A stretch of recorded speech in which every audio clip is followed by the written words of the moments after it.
What's going on? I am Nando. And I'm DJ. And I'm Diggins, Pilgrim. And this is Mostly Nitpicking, a podcast where every week we pick apart a piece of pop culture by looking exclusively at details. Woo! Woo! Yeah. Very, very good song. Slaps so yeah. hard. Yeah, we're going to be doing that one. For people that don't, well, you know what? If you don't recognize that song, then you don't get to know what it is. I am curious if this podcast is titled after the movie we're doing, or if we're prolonging the mystery as long as possible. Well, it's always titled. We haven't done the title is just episode name or whatever. Yeah. I have decided to hold off on putting this on my letterbox until the podcast is out. Oh, yeah, that smart. Is how they spy on you two. Yeah, I don't mind doing it for like random movies we do, but you know, I've been teasing this one. I think that's fair. And I haven't put it on my letterbox either, but mostly because I just finished it 10 minutes ago. So I couldn't write a review in 10 minutes for this movie. And we'll understand why in a little bit. But first, we got to talk about the news. Big news. We got to celebrate. Because John Mayer and McG bought the historic Jim Henson lot in Hollywood for $60 million, and Search of Scientology can't have it anymore.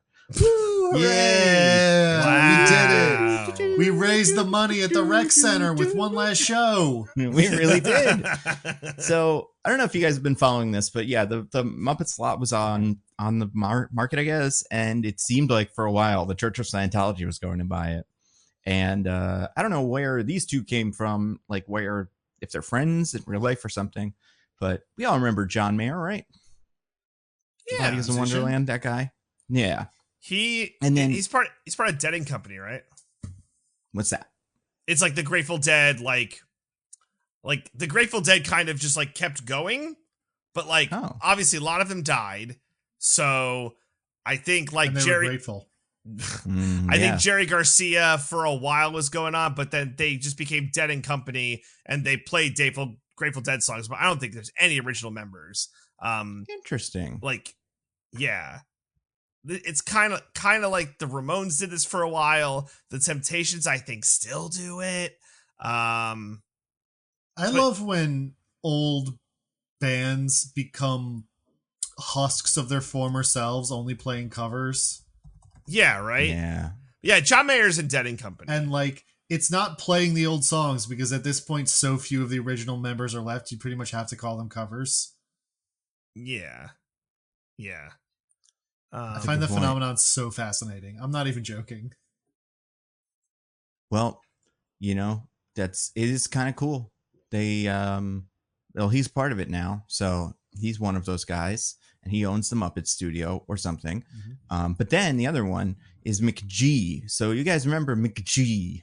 I don't remember. Of course, I remember. Nando, how could I ever forget McG? But for DJ's benefit, you should explain. Well, please, I mean, before we get to that, Tickets, what's your favorite thing that McG is famous for doing or being involved with? I have a couple. I love McG, first of all. I'm not going to slander McG.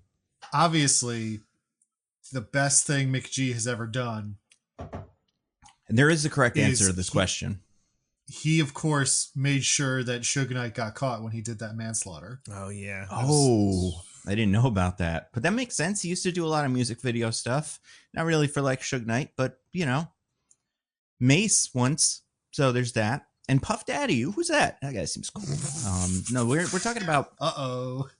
Mick G is a director / producer of notoriously kind of weird movies. Sometimes good, sometimes not. For instance, he did like those babysitter movies that are both pretty good or like better than you'd expect. He also did both of the Charlie's Angels, like the original Charlie's Angels movies. But then like Terminator Salvation, the movie This Means War. And then most recently he did Uglies. But what he should be most known for, if not, you know, I mean, by a certain generation, he directed a lot of music videos for Smash Mouth, including the All-Star video. So that's probably his greatest accomplishment. And I don't know if it was the Shrek video or how involved any of that was. This is probably the one where all the colors were washed out and then they just got really close to the camera and stuff. Oh no! In fact, this video was this was associated with the movie, but not Shrek. Do you want to take a guess at what movie this featured many characters from? Characters who I'm looking at, I'm like, oh right, that's So you might recognize them. It's a movie that came out in 1999, the year of. I was gonna say, I do remember the band being prominently featured at the end of Rat Race. So is it Rat Race? Yeah, Rat Race was like 2003. It's a little later than this. DJ, any guesses what band or what movie was the all-star music video associated heavily with? That's not Shrek or Rat Race. I'm gonna go with this is obviously a layup. It's obviously everyone's favorite David Duchovny movie, Evolution. No, but that's a good guess. That's a very good guess. Thank you. Yeah, but what if I told you name of a character? I don't know if you'd be able to remember it. It contained the character Furious was in it. I Am Furious Yellow? Bells? No, I don't think so. What's that? It's a art movie from the 70s. Oh yeah, no, probably not that guy. But it also contains the Blue Raja was there for this shoot. Everybody knows the Blue Raja. I think maybe you guys haven't seen this movie. How about Invisible Boy? No, oh man, The Bowler. I don't know. Sorry, this. It's I Am Curious Yellow is the movie. I Am Furious Yellow is the Simpsons episode. Ah, nice. Simpsons so apologies for mixing those up. That makes sense. Invisible Boy. Is this it's too early for Sky High. It is too early for Sky High. This is not Sky High. Spy Kids? It is not, but you're on the right track. Well, you're on the right track in the kind of vibe. Like Shark Boy and Lava Girl. The Waffler is another important one. But then the main character, I would say, besides the Blue Raja, is the Shoveler. Is that ringing any bells whatsoever? No, I have no idea what this is. The Shoveler. One who shovels? Yeah. He had a shovel. He fights with a shovel. And it's his greatest passion and stuff. Baby geniuses. Played by William H. Macy in the 1999 classic Mystery Men, which is a cool movie and I like. And yeah, all those other guys were like classic comedians. Mystery Men's fun. It's yeah, it's got the whole cast. Ben Stiller plays Furious, who I figured is probably the one with the least exciting name. Kel Mitchell is the Invisible Boy. William H. Macy is the Shoveler. Hank Azaria is the Blue Raja, and Janine Garofalo plays the Bowler. Wait. The Hank Azaria was the Blue Raja? Seriously? No. No, what? I'm right. Right? What am I wrong about? He was? Sorry, I thought you had said something else. No, yeah, Hank Azaria from like Simpsons and stuff. But he plays a character called the Blue Raja, you know. Yeah, it's kind of like his character's kind of like a I don't know. I'm trying to think of how to describe him. Iron Fist type? No, it's more of like a he would work as like a circus act. I think he can maybe see the future, although not really, because none of them actually have superpowers, or maybe do they? But his whole thing is he throws cutlery, so he's kind of dressed like a fortune teller, like when what's his name used to do Karnak on like the Tonight Show. Oh, so okay. I think what DJ is getting at is Diggins knows. Hank Azaria, who got in trouble for voicing Apu for 30 years. Did another character who sounds like they're supposed to be of Indian origin. Yeah, I would say there's no wrapped up in this. No face and makeup of any kind is used, so I don't want to get anybody that. That's fair. And the character's name is Jeff. I do think part of I'd have to watch Mystery Men again, which is never a bad time for it. But I think maybe part of the movie is that he's kind of like putting on this weird personality that nobody likes. I don't know if they're like it's racist or they're just like it's annoying. But I mean, I'm not trying to imply. It was the 90s, so they probably just thought it was annoying. Yeah, it's somewhat self-aware, but it's hard to say how much. Mystery Men's great. I'm not trying to imply anything bad about Hank Azaria, and I know the discourse regarding him and Apu has gone back. Was there a documentary on it? There was. It was called Bowling for Columbine. Yeah, I took it pretty seriously. couldn't think of another documentary. I would have taken a that less serious one. Prominently features noted guy who's not weird or creepy at all, Marilyn Manson. Oh, is he in that? Well, because with like the Columbine shooters listened to Marilyn Manson music was a big controversy for a while. So Michael Moore interviews him about it. I've never seen it. So many documentary names you could have picked from. Free Solo, OJ, Free Made in America. Okay, well that's about the same level of stupid as mine. I'm trying to think of my octopus teacher. I think you picked there the best. You go. That's I a think funny you picked joke. the funniest thing to say. Don't let the haters bring you down. All right. But wait, so what was the thing we were talking about? Documentaries. McG and John Mayer. Yeah, McG. Oh, sure, yeah. They bought the Muppet set. That's great. Yeah, that's awesome. What are they gonna do? It's way better than Scientology owning it. That's right. Is this the Staten Island Ferry thing where they just have it and they're not going to do anything with it? I imagine, because they don't own it like the Muppets. That's all Disney. So I imagine it's just like a lot that now will probably be nothing, or maybe they'll bulldoze it and put the Church of Scientology there as like a they're like, we actually weren't opposed to the plan at all. We just want to rent it to them so we get to profit off of it. We could lease it. And you know what? That's better than them owning it, I guess. Fuck them. Get them, boys. Waste some of their money, I guess. Make them pay. So everybody that has had, worries about that. I know a lot of people have anxiety this week. Don't worry. Everything's okay. John Mayer makes you got the thing. How are you guys this doing? Podcast, you may have noticed this podcast is late. It was delayed because, some members of this podcast were so upset about the possibility of the Church of Scientology buying the Muppet studio that it interfered with recording. Diggins. I think this podcast could be serious for once, and I think that you could actually share what the problem was, and that and it's reasonable. You were just distraught from the Red One reviews, and that's okay. Mm-hmm. That's okay. Like I don't think you have to hide that. Yeah, I was so shocked that they were good. That people are saying it's the best holiday movie ever made.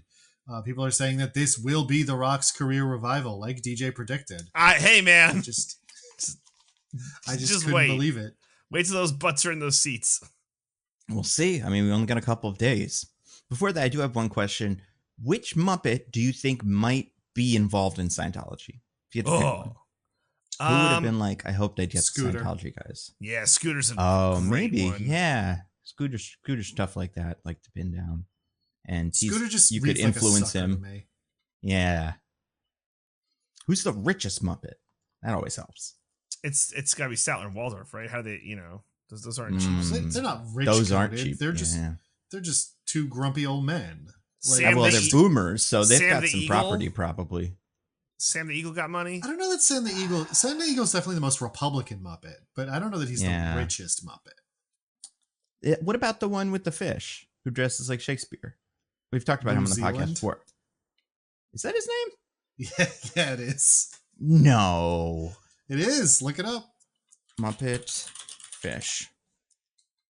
New Zealand. Yeah, that's him. So he's that's like a vibe. He's got like a waistcoat and stuff. Oh, what about Beaker and Bunsen? Nah, man. They ever sell any of those inventions? Yeah, but sometimes that makes you money. I feel like there is like a rich Muppet. I feel like there must be, right? Not thinking of it. I mean, like Deadly's got like the vibe of it, but oh yeah. I mean, Miss Piggy is a worldwide celebrity. She's a bazillion clothes. Like that's true. Probably one of the richer Muppets. That's true. And there's that bear that was also a henchman of the bad guy in the first Muppets movie of the recent Muppets movies. So maybe he's also kind of rich. He's a funny name. What is it? Yeah, I don't remember. Let's Google richest Muppet. Muppet net worth. Which Muppet character is considered the wealthiest? Good. Well, okay. All right. Uncle Scrooge, a character from the Muppets Christmas Carol, is considered the wealthiest Muppet character. Yeah, but that's not what I mean. Well, he's not a Muppet. Yeah. This, you know what? This is a Quora, so take it, as you will. But this person says Statler and Waldorf, dressing in suits, sitting in the balcony of the Muppets Theater, riding horse carriages, all the looks of upper-class men. Telling you. Although, Uncle Deadly has a reputation for being intelligent and connected to the performing arts. and he sticks out as having an air of sophistication and wealth. So there's him. Yeah, those are some of the ones that have been listed here. So it's Scrooge. This is that one guy, the only human. Here's the better question: who's the poorest Muppet?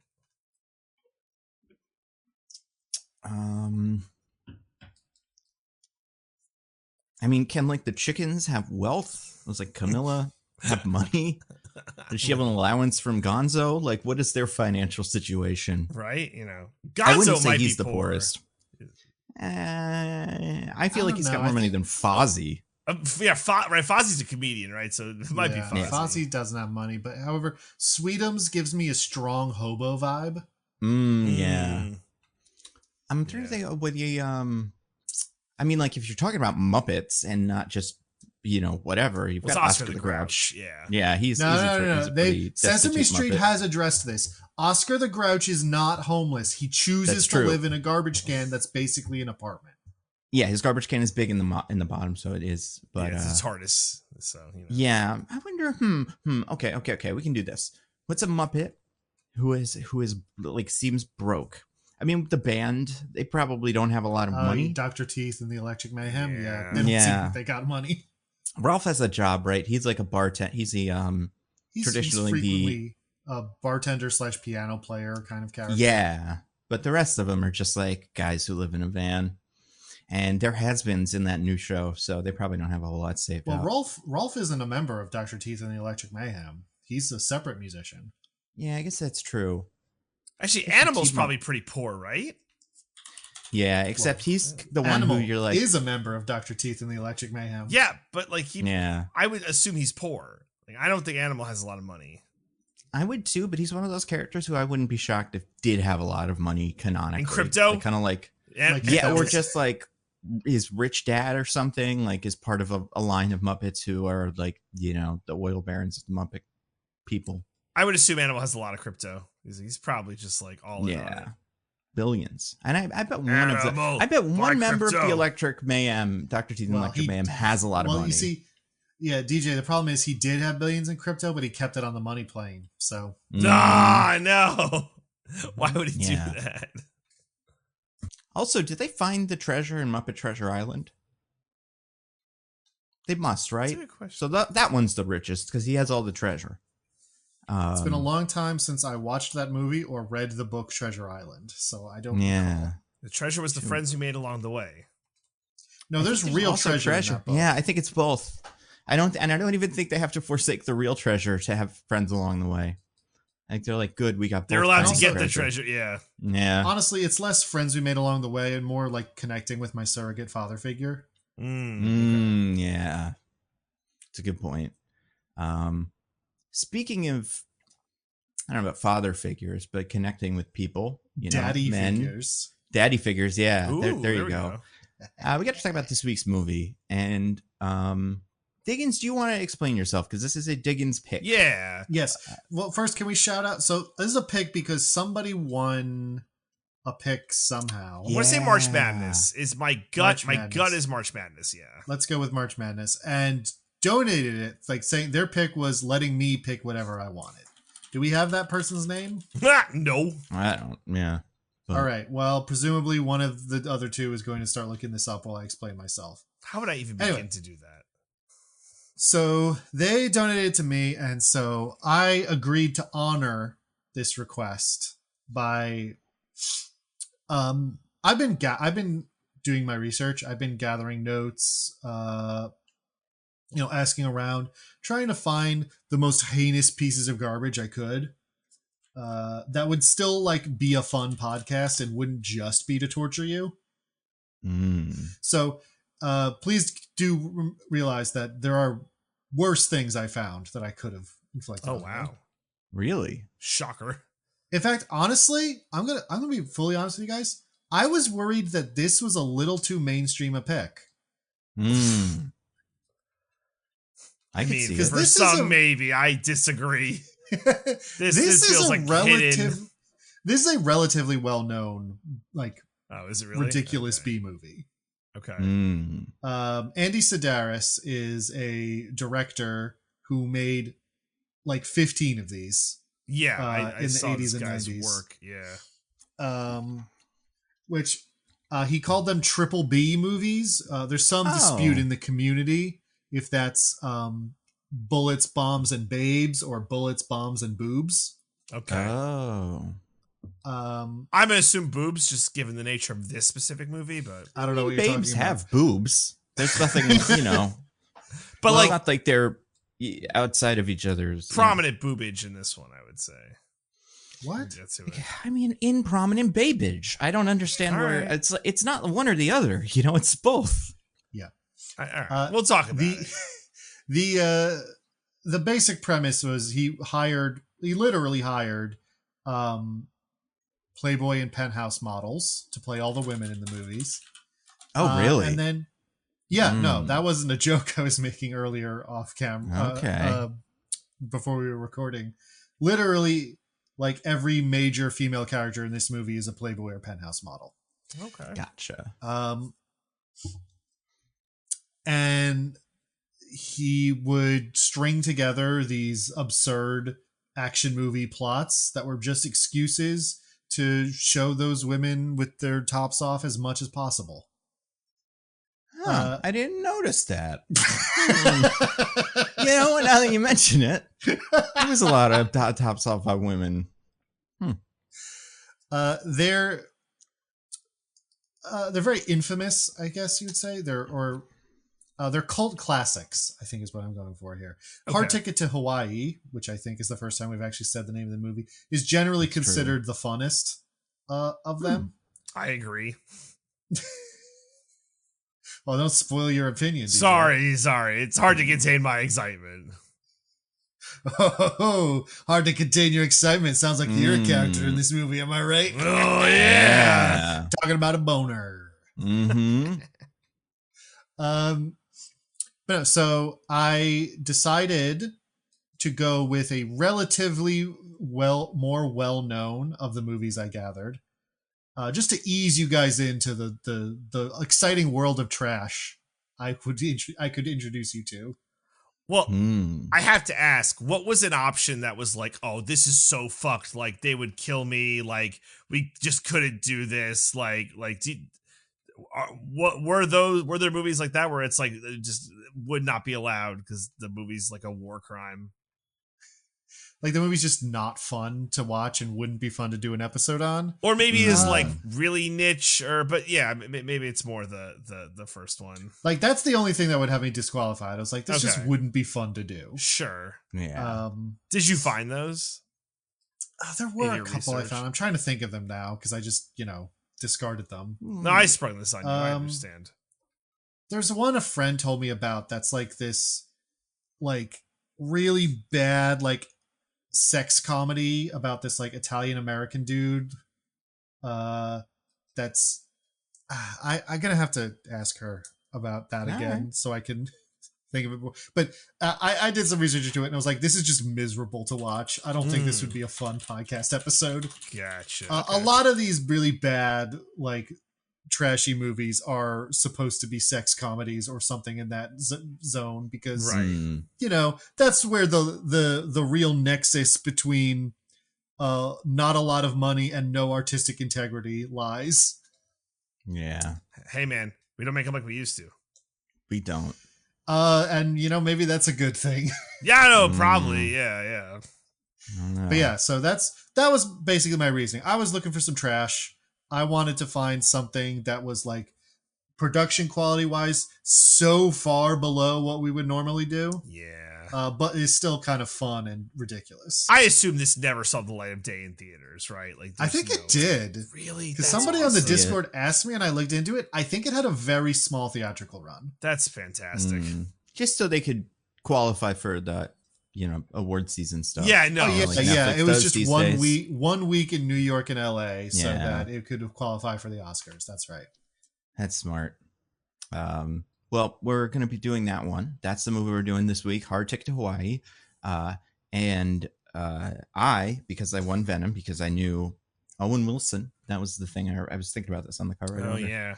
Remember Yeah, Venom? Remember that? Remember Venom? Simpler Still times. the #1 movie of the year. Still, according to if you drafted Venom, year, this is good. As far as I'm concerned, my #1 movie in terms of how many symbiotes it had. Well, no other well, movie you know even what? came close. We'll see what Wicked and unlikely to lose Gladiator that have to title, offer. Yeah, but I think we're gonna be a-okay. There weren't a couple in Oppenheimer. Were we sure? Symbiotes? Yeah. That was last year, so I wouldn't count it. Okay. But it doesn't matter. There how were many probably a symbiotes were couple in of there. symbiotes in Oppenheimer. Right. I'm sorry. But yeah, we're talking about Hard Ticket to Hawaii, and I'm in charge. I'm gonna do the IMDb summary this week. It's an interesting IMDb summary, and it wouldn't be. It's not super complicated how they make these IMDb summaries, but I will mention it anyway.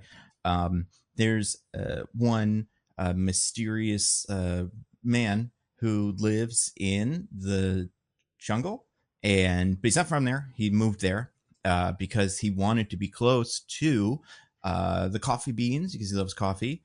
Which jungle is this? South America, let's say. Probably don't grow that in the jungle. No, they do for this. Anyway, this guy will every day he drinks a cup of coffee and then he slams the coffee on the cup on the table, and it makes a pattern which he reads much like tea leaves, but this is coffee, so it's different, and it gives him the IMDb summary of every movie in order. So he does like this a couple times a day. This man's he's wired. He's gonna drop dead soon because he's drinking so much coffee, but like luckily it's probably not that strong, so he's fine. He's on the toilet like constantly. This man does not leave the toilet, and that's a sacrifice he makes for us. So sometimes when he's looking at these IMDb summaries, he has a lot of time to look at them and go, oh yes, that means actually that this character is referred to this thing. And sometimes he's like, I gotta go real quick. Aquaman's getting married, goodbye. And then he accidentally fucks it up. So we're looking at one of them this week for Hard Ticket to Hawaii, and I will say he did a fine job. There's really not too much to it. It's kind of on the shorter side. I will say for this, there were a couple of summaries listed on the IMDb page that were written by, I think, people. They even have like their email addresses or like links you can click. This one, wild. There's definitely one that's the official one, but I don't know. Maybe people do this all the time. I do think they're better usually than the other one, but this one is like a shorter version of that, so I think it's fine. Okay. DJ, you lost last week, so you get to decide. Nope. Would you like to go first? No, I did. You didn't? I was the IMDb's last week. I had to summarize Venom 3. I remember. Right. He did a great job. So then Diggins, would you like to go first or second in guessing the plot summary for Hard Ticket to Hawaii? I'm going to go first because I feel like I have a decent handle on this. Okay. Two secret agents end up battling a Hawaiian drug kingpin when they accidentally intercept a shipment of diamonds that was meant for him. Okay. DJ? Okay. I'm going to go a little bit different. So I'm going to say an undercover DEA agent and her friend. I mean, right? No, please continue. No. I mean, it took me a while to figure out what was going on with them in general, so I don't know how summary man, I'll explain when we're done here. Okay. Well, okay, fine. An undercover DEA agent. Go on. No. Am I allowed I'm to not change? saying you're wrong about that. I just found the way you said it very funny. Okay. She's like in witness protection. Okay, it doesn't. Whatever. Oh my! An undercover DEA agent and her friend discover a. Sorry for that. It said like that was the end of the summary. An undercover DEA agent and a friend. End of summary. Yeah. Print it. Maybe I should just do that. I mean, I feel like I'm being thrown off here. Sorry. No, it's fine. It's fine. Run afoul of a drug ring, they must work together with their superior, with their superiors to rescue their friend who is in danger. Gotcha. And Okay. I I just have a question. I cannot remember this, and I honor system, I guess. Do you remember if DJ's summary had the word Hawaii in it in any context? It Hawaii, didn't. Hawaii. I did not say Hawaii. He did not say Hawaii. That's fine. It's fine. Yeah. I'm just checking. Yeah, you know, I was thinking about going to a tiebreaker game, but honestly, I think one of you won it, and it's a pretty decisive victory, and I can't really argue with that. Wow. Wait, what would the tiebreaker have been before you announced? Oh, okay. So the tiebreaker game was I was going to give you the name of a movie, and it was either a movie made by this director or a movie Steven Seagal's made in the last 10 years. Oh, so we're going to see if you game. can guess which is which. All right, well, we'll go for a few rounds. I'll throw a movie out there, starting with because that's not long. It feels like that feels simple, right? And like that's pretty short, and one and the other. Diggins, you're going first. Contract to Kill.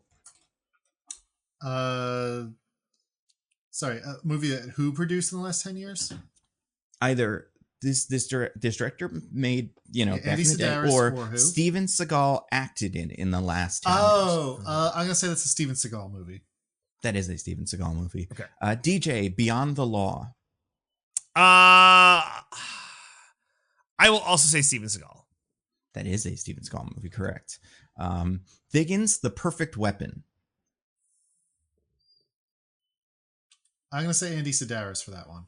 That is also a Steven Seagal movie. Okay, I had to get off that train, and now it's like, ooh, which one is it going to be? Yeah. DJ, Do or Die. Steven Seagal. Nope, the other one. All right. The You guy. can tell because do can be also mean sex. Oh, Yeah. Ooh, okay. There's your clue. Yeah. Diggins, Day of the Warrior. Steven Seagal. Nope, the other guy. The Damn, director. wow. Yep. This is hard. This is It is really hard. DJ, Cartels. Oh, Steven Seagal. Yes. Diggins, Guns. Andy Sedaris. Correct. DJ, Savage Beach. Oh, Andy Sedaris. Correct. Diggins, The Asian Connection. Steven Seagal. Correct. DJ, Hard Hunted. Andy Sedaris. Diggins, Picasso Trigger. Wait, right or wrong? Oh, yeah, no, that's correct. Okay. Yeah, Picasso Trigger, I actually do know is a Andy Sedaris movie. that is an Andy Sedaris movie. Correct.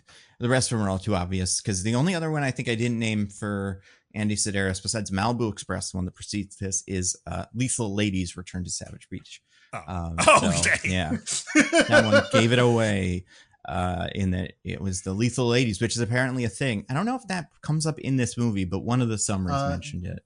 They don't actually call it that in this movie, but that agency is the agency these guys work for. I was trying to figure out what part of my cast was, or game like brainstorming is going to be what the acronym is, but I couldn't find it anywhere. So we'll never know. Yeah, it's not actually in this movie. But it's sort of in the 15 or whatever movies Andy Sedaris made. The nebulous concept of the agency they work for begins to take shape. That makes sense. And are they all connected? Are all these movies connected? Very loosely, in the sense that there is an agency that people work for. Other than that, not a lot of connective tissue. Don't they reference Malibu Express in this movie? Yeah, they reference it as a movie that exists in the universe of this movie. Which is crazy. Yeah. I was wondering that. I'm like, wait, that's the name of another movie this guy did. How are they saying it's a movie? What the fuck? I think a lot of these movies do contain these characters. I think Donna seems to show up in a bunch of them. She's in Savage Beach and Guns, and I'm assuming like the ladies return to Savage Beach. The character or the actress? Because there are actors who recur but play different characters. So the character and actress's name is Donna. I assume it's the same Donna, but yeah, her name, and it's spelled differently. Her name is actually Donna Spear, Donaspeir, but it's spelled Donna on the IMDb page. So yeah, I'm assuming that's the same one. And if anything, it feels like she's the connective tissue with most of these, because she is in most of them. And I can't really tell with the guys because they all kind of look the same. But yeah, the only one no one seems to be in that I can find so far is Day of the Warrior. So who knows what's up with that. But anyway, all right, here's a summary because neither of you did incredibly well in the game. You both did okay. But I think you'll see. I want to say that was a fun game. That was a good game. I love that. Yeah, no. Great job. Games. Best tiebreaker ever, I'll say. That was great. Not even close. Not what about all the games where you name guys and it goes on for like 30 minutes? Those are pretty good. This would have been a really short one. Our fans love those so much. Everyone on Discord is a fan of those. Mm-hmm. By the way, speaking of the Discord, we haven't really shouted out that the Discord went rogue this week and made its own evil Discord or something in the Discord. Love it. Like, I don't know how you describe these channels, server, whatever it is. So it's mostly off-topicing or something. Yeah, mostly off-topicing, yeah. Yeah, so good for them. And this is on topic, which is crazy. Considering, that off topic is an option, that this is on topic. But yeah, let's stay on topic, when you go boys. in and look there, remember that it used to be so much worse that they made a second channel for off topic. I just feel bad for the poor sap who's like, this is kind of on topic, but like, is anything, they're talking about richest Muppets. I guess that's on topic, but that will seem like something to the average viewer that is on the off topic subreddit. Should we come in? No, go ahead, Diggins. Sorry. We have really cultivated an atmosphere of never staying on topic. We're the ones to blame here. Well, but maybe should we be the parents who come in and be like, guys, just bring it all together, no separate channel. Oh no, I want the line in the middle of the room, like in the Brady Bunch episodes where they have to share the one bedroom. Like I think that's great. I think the 2 channels is a good idea, honestly. Yeah. There should probably be more, honestly. I don't even know what they would be, but I don't know. Pictures of pets. I hear that's something people do on Discord. I don't know. I don't use Discord. Well, you just put that in your Discord, Nando. You act like you don't have agency over your own Discord. That's true. Speaking of agencies, I'm going to tell you guys the IMDb summary so that we can back on topic because you guys are going to be like, oh, wow. Good. Here we go. This is a summary for our hard ticket to Hawaii. Okay. In Hawaii, an undercover DEA agent and her civilian friend stumble upon a drug trafficking operation and have to enlist the help of all their colleagues/friends to go after the vicious drug kingpin. So as you can, I'm sure tell, DJ ran away with it. He even got the colleagues friends. Yeah, thing. I would say ran away. Some of us said Hawaii and drug kingpin. Yeah, it doesn't matter. The civilian friends thing is huge, but also DJ also had the meter of it just right because he also had like this DEA agent or friend, and then have to team up with. He called them superiors, but I understand his confusion. This calls them colleagues, but I think this was pretty good. It felt like I was hearing the title again in my good. Head. I'll be honest, I didn't understand the relationship between the gals and the guys. I couldn't tell you how they were related. They called each other on the phone sometimes. I think at the start of the movie, Donna does say that she's a DEA agent, but I think in the rest of the movie, she's not a DEA agent. She works for the agency. Yeah. Isn't the agency the DEA? No. Son of a bitch, bro. So I the whole time, it's whatever lethal is, right? That's what. Yeah, it's lethal. They're part of.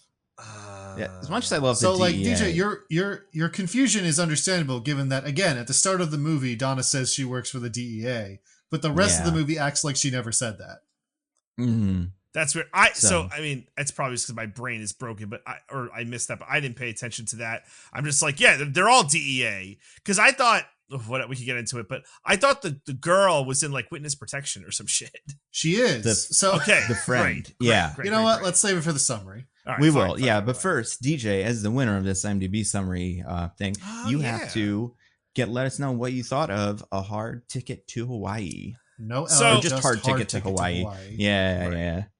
So when we were discussing what podcast we were going to do for this week or whatever the next one we were going to do it was, we decided, all right, let's do Diggins. But we decided we are going to do Debt. And we're like, all right, we're doing Debt. Let's do the Diggins pick Debt.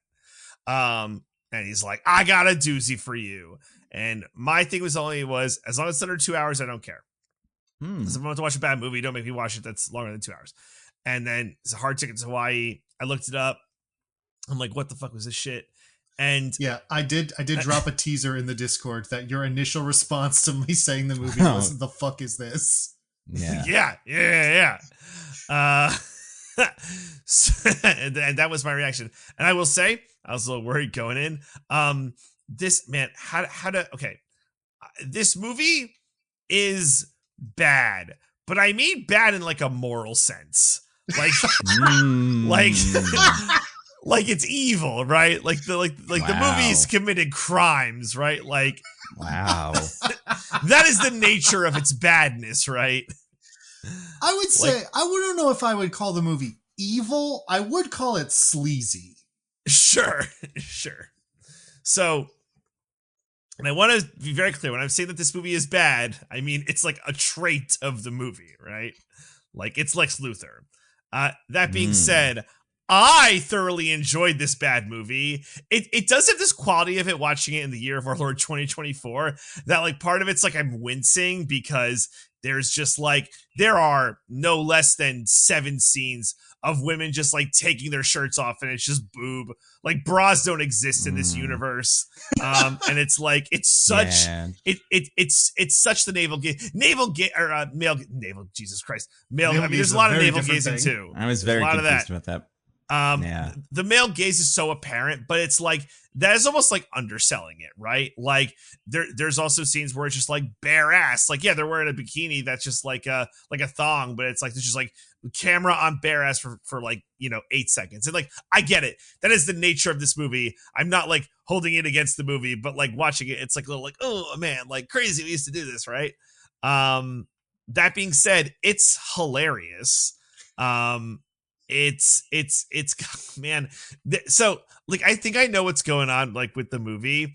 There is this side plot, which we'll talk about, which like doesn't matter about the movie, but there's this guy who's like a sports caster or a sports reporter named Jimmy John and Jimmy John Jackson, right? Triple J. And he has his own thing going on, but he's like interviewing these like college football players and and I'll just clarify this is like, the character in question like is black, but just like drops the N-word and like I almost fell over just because it's out of nowhere. It's so out of nowhere. And I feel like 18 different times something like that happens in this movie. Well, and to be fair to Jimmy John, even Jimmy John is like, this is gonna be some trouble for us. Right. But like he's not like, yeah, high five. We're all cool with that. No, to be fair, yeah, Jimmy John is worried this ruined his career, right? And like again, I'm not trying to come knives off, but like this movie is like reprehensible. It's just like funny. I think kind of just like it's not like this was like the gold standard of movie, right? It's like it's a triple B movie. It is of a genre, and I think that genre. This movie was made for $1,000 and a ham sandwich. Yeah, exactly. This was right? This is not 80s blockbuster entertainment. Yeah, right. And right, they're all Playboy models, right? And the it's right. It's like some of them are penthouse models. Some of them are penthouse models. It's funny too, where it's like. If you like the typical like 80s like what was it like bullets, bombs, babes, or whatever. It's like oh yeah, you have these like hot women and like these jacked guys, but in this movie the women are all hot and the men are all fives. They're wow, like DJ. Wow, no, like come on. You're both, I think, underselling the hunks are also played. They're just not the main characters. I didn't find them hunky. Movie's not about them. I did not find them like these jacked, like Rambo-esque guys. Like they're kind of like flat for me. I will say, Nando, I agree with you that DJ is perhaps being a little harsh on these men. I don't think the long ponytail has ever worked for any man. Oh, bro, horrible look. They're also kind of gooberish too, right? Yeah, but that's kind of their charm. That's kind of like part of the charm is that they're kind of gooberish, right? I like that. Yeah, all right, that's fair. I mean, I think, take what you get. But anyway, what am I trying to say? I like this movie. I would be very clear that I like this movie. It's just such a strange watch. I'm not a B movie guy. It's very fair to say I have never ever in my life watched a movie like this. Oh, really? Nah. Oh, DJ, I have such sights to show you. Oh, I'm sure. Yeah. Right. Like I can show you the world, baby. But so maybe I'm down show you to a world beyond pleasure and pain. Ooh. But for my first romp, I'll say quite enjoyable. So I will say, Diggins, if the plan was to make us suffer, you failed, because I thoroughly enjoyed myself. I really did. I mean, if we're looking beyond the kayfabe, my plan wasn't really to make you suffer. It was to make you watch some real, no production quality B movie garbage. I mean, and yeah. And I like watching that stuff. I think it's fun. So it's not like I actually expected it to be a bad time. Well, mission success then. With that said, Diggins, what did you think of this movie that you clearly loved? I mean, yeah, this is a fun movie. This is a classic for a reason. This is, to many people, the gold standard of this type of movie, where it's so ridiculous and so not taking itself seriously. And just, I think, I don't know if you wanted to say the text you said to me, Nando, when you started watching the movie. I can't remember, so maybe not. You said it's like a real life version of Garth Marenghi's Dark Place. Yeah, it's Garth Marenghi's Dark Place mixed with the movie. If you take all the political stuff out of Team America World Police, I feel like that's the movie that this feels the most like. Yeah, it's pure id. It's Andy Sedaris being like, "What's all this stuff I think is cool and hot?" and putting it on screen. And there's just something so charming about that. I mean, charming about that because we can sort of separate ourselves from it and laugh at it. It is, if you actually, sit down and, analyze it, horribly sexist. Honestly, less casual racism than you might expect from one of these, although it's still there. Oh, it's still there. It's still there. Confucius say, Diggins. Confucius say. But no, I'm with Diggins. I was expecting way more. That's fair. That's super fair. Look at you, movie. Yeah. Yeah, and is just an excuse to show women's boobs. And go to Hawaii and film a movie, right? That's definitely an excuse for this too, right? Because it was filmed on location. I don't know that there's much artistic integrity to be had here, but goddamn, is it fun to watch because it is so goofy. But yeah, no, I don't think there's much else to say. It's just, it's so authentic. It so feels like Andy Sedaris is not a man who is doing this because he is trying to make a B movie or trying to play with the conventions or trying to, use the low budget and low production values to sort of achieve his pure vision. He's a man who's I like hot women. I like when things explode. We're going to put that on the screen, baby. And I kind of respect that. Even though, again, if you actually look at it, pretty, as DJ said, morally bad in a lot of ways. I do think also it's important to watch things like this every once in a while because you see those people who are giving takes wow, with the internet, we live in a more porn-drenched society than we ever have before. People treat women as sex objects more than they ever have. And I'm I'm not saying that's not a problem, but it's not worse than it's ever been. It might not be a new problem, yeah. Diggins, I have a question. So had you watched this movie prior to recommending it to us? I had never sat down and watched the whole thing. I had seen bits of it, particularly one bit, which I'm sure we're going to talk about. Yeah, I think it's probably the one bit that I've also seen.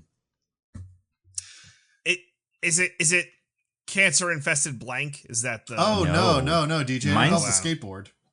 Oh, okay. I've seen the bit about tossing. That's the thing that I've seen. I don't know. I figured that had made it into the mainstream. There's many amazing bits in the movie. Yeah. But yeah, so so this is the first time I've actually sat down and just watched the whole thing beginning to end. That's great. Dude, Nando, what did you think? I loved it. I had a great time with this movie. It's like you're saying, it's horrible, it's bad, and it's exploitative and stuff.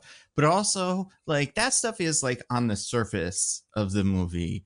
But all the rest of it is what's so great about it. Like, when the characters don't, like, as much as funny as it is that you have a scene where, and like crazy as it is, I guess, to see, you have a scene where these women are in a hot tub discussing the Diamonds crimes and stuff.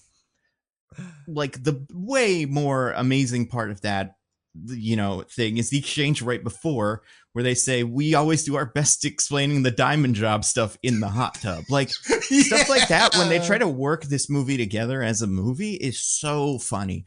I love all the like little bits and all the side characters and all their relationships. I like whenever they try to give any of them any personality traits and like that aren't just like creep. That most of the guys get creep, but some of the women, like, for instance, the main woman, and I love this. Excuse me. The civilian, the main civilian character just has one character trait, and every time she has a second of screen time, she repeats that character trait, and it's great. And like, I just think that's super funny.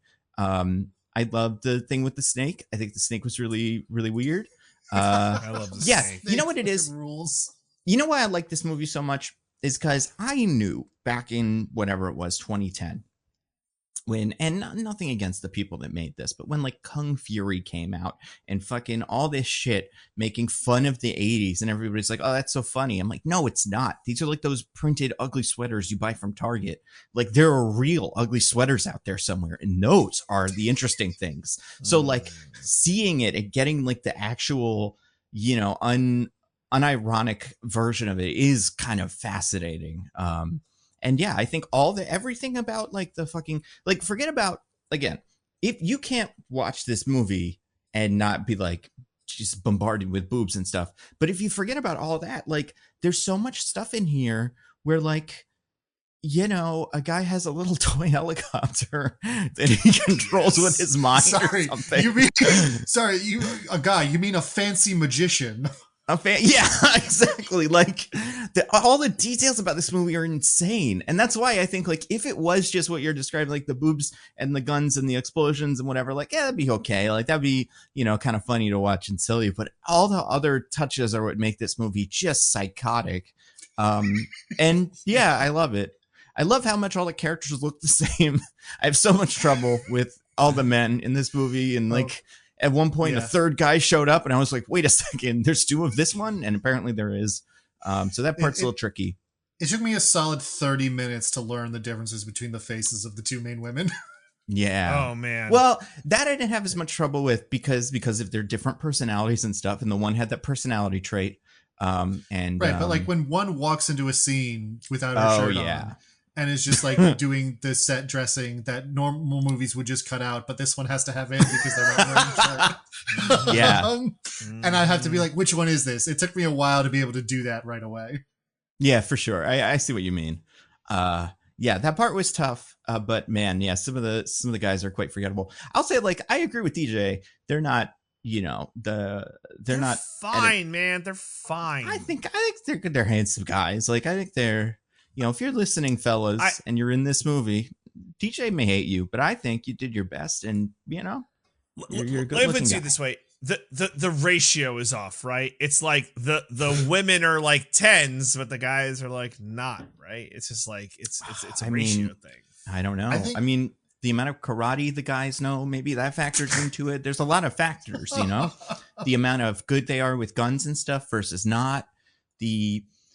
Just all of it, everything about them. That's perfect.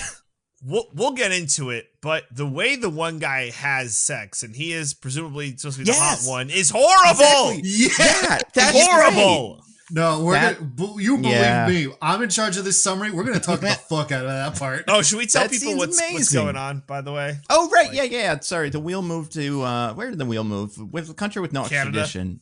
Well, no. What's the one? What's the one that they go to in the Fast and Furious movie? No extradition. No extradition. Shit. It's not like Italy, but it's like Italy.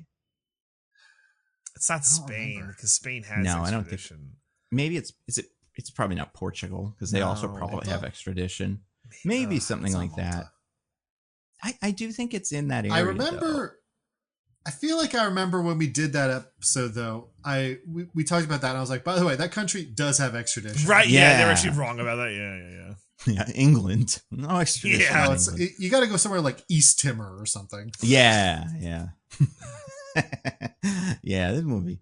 But yeah, no, this movie's cool. But yeah, to Diggins, because the wheel moved to a country, I guess maybe the wheel doesn't want us to know where it is in case that's fair. Undisclosed location. Yeah.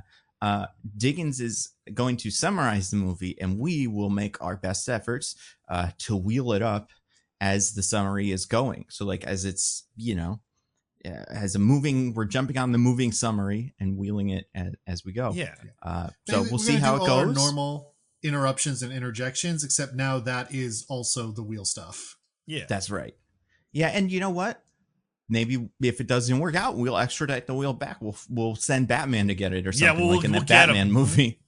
Yep. But Batman works above the law. It's true. Right. He does. Yeah. He could just get that guy and be like, fuck it. That's pretty cool. Good for him. But yeah, you guys, Diggins is in charge, baby. All right. So we open on a boat on a moonlight rendezvous. Oh yeah, I forgot about this. How could you? Between Rowdy, a according to DJ, not so hunky guy. Yeah. Okay, I'm being misquoted, but it's fine. But then, breasting boobily out of the water and titting up onto the deck, is our main character, Donna. That's right. They have some banter where he says something out of pocket and she's like, what? And he's like, and she's like, I'm gonna fuck you now. And this happens like 3 times. Hey, I got a question. Do you remember the phrase he uses to kind of imply that they're gonna fuck? In this scene? Because I remember, I'll never forget the one in the other scene. I don't remember what it is. This one I just had to write down because it really caught me off guard. Remember this? I didn't know what was going on right when I watched this movie. I'm like, oh, okay, and I did get it quickly, but I just wrote this one down because I found it fascinating. I've got better things to do with my body temperature. What does that mean? What does he mean by that? She said like, oh, you should go for a swim. And he's like, nah, I got better things to do, baby. But like better things to do with my body temperature. The fuck does that mean? Gotta keep her warm, DJ. It's a cold night. Yourself, yeah. Okay, all right. So that Come on, DJ. I thought you were talking about. If you heard that line in real life, you'd be like, oh, like that would not convince you to start going. DJ, that's speak for yourself. That's. I mean, we haven't even gotten to the walking sexual harassment lawsuit in this movie. Yeah. Yet. I understand. I'm just look. I'm here to up my quotient. I'm mostly nitpicking. So when the chart comes out, it was like, "Oh, DJ was so good." I'm just saying you would never hear. I've got better things to do with my body temperature, and be like, "Oh yeah, I want to fuck that guy." Would never happen. I mean, DJ, speak for yourself. In a regular movie, I think that's a totally fair thing to like, sort of like pick out. Be like, "What a crazy line in this movie." That doesn't even crack the top 100 craziest things anyone says in this movie. Not in a million years. I know it's also not the craziest thing that anybody says in this scene, because I think her reaction to her thing that initiates the sex is the crazier line / kind of like way the conversation goes. I can't remember what she says. Yeah, I had to replay this because I couldn't remember. But he says something to her, or she says something to him, and he responds, "I can't blame you for you can't blame me for trying." And she takes a second and goes, "Well, how about try this?" And then she just takes her, opens up her towel and moves her there. She takes the towel, which she had put on in the scene. Right. Yep. She was already bare-breasted, put on the towel, and then says that and takes it off. Yep. So that was my first notification that this movie was going to be this. And that was pretty weird. But but generally, they're talking about that he's trying to convince her to just stay on whatever his job is, somewhere on like Right. mainland Hawaii, I guess. Mhm. But she's going off to some important job with the DEA on a smaller island. yeah. We cut to that smaller island where we see two sort of like local police guys, I guess, I think later they say that they were cops. Yeah. There's something. Yeah, there's something. They're They local may cops also be. because he said he did this like every year. Mhm. Yeah, I want to say these might be the only Hawaiian characters in the movie potentially. Like, it is a very Yeah. No, there's no like people who were born and raised here. Yeah. All of them are explicitly say in the movie, like, yeah, I moved here a couple years ago. Mm-hmm. Love the weather. Mahalo. Yeah. Anyway, they're coming around. They're like, the older cop is like, yeah, there's this family that grows weed here. Every year or so, I come around, tell them to knock it off, and make them pay a small fine. But like, And you get some weed on the Yeah, side, get a little man. weed for your troubles. Yeah. they give me a little weed, and mostly like we don't give a shit. It's not hurting anybody. So you know, And that whatever. was where DJ really drew the line. Yeah, I was like, what the DJ fuck? was like, I will not accept a movie where they dare let you. these hooligans get off with this crime. Yeah. Hopefully they get Well, what's coming to Nando, them, DJ said. I was as going he to say, watched it. perhaps we see the folly of their ways when, Mhm. for reasons that are never explained. yeah. Yeah. It turns out this little family operation has been taken over by some kind of drug kingpin and is now like a factory weed farm. Yeah. The cops try to get away, but they activate the fucking Oh, 1800s jungle hunter snare trap Yeah. Mhm. that's been laid for cops, I guess. Yeah. No, what did it do? And one of the henchmen here, a guy who we will later learn is named Shades, because of the sunglasses he wears, you see. Yeah. Oh, okay. That makes sense. He's not even the only sunglass one, though. You gotta be But he's like, the only you one who can't never wear your takes them sunglass. off. That's fair. Never see his eyes. Anyway, he shoots him and laughs. Now, Diggins, did you like this character because he just goes full on pig roast, just like from like minute Oh, yeah, one, that's where he's just like, true. let's go. He did earn some points in this scene for killing cops. It's true. Mm-hmm. Defending his but- local weed organization / Honestly, we'll see I'm what thinking they about do. it now. This guy doesn't do anything bad the entire movie. Yeah, he kills some cops, and then all he does for the rest of the movie is play frisbee with a hot Yeah. chick. Like, He just wants Yeah. to That's fucking it. toss, man. You know, yeah, people he are. just wants to fucking toss. Like, Some of these yeah, guys do I'm feel here, like they're. I'm here with my machine gun. I gotta guard this, drug operation. But I just want to fucking toss, man. That's my life. Yeah. Yeah.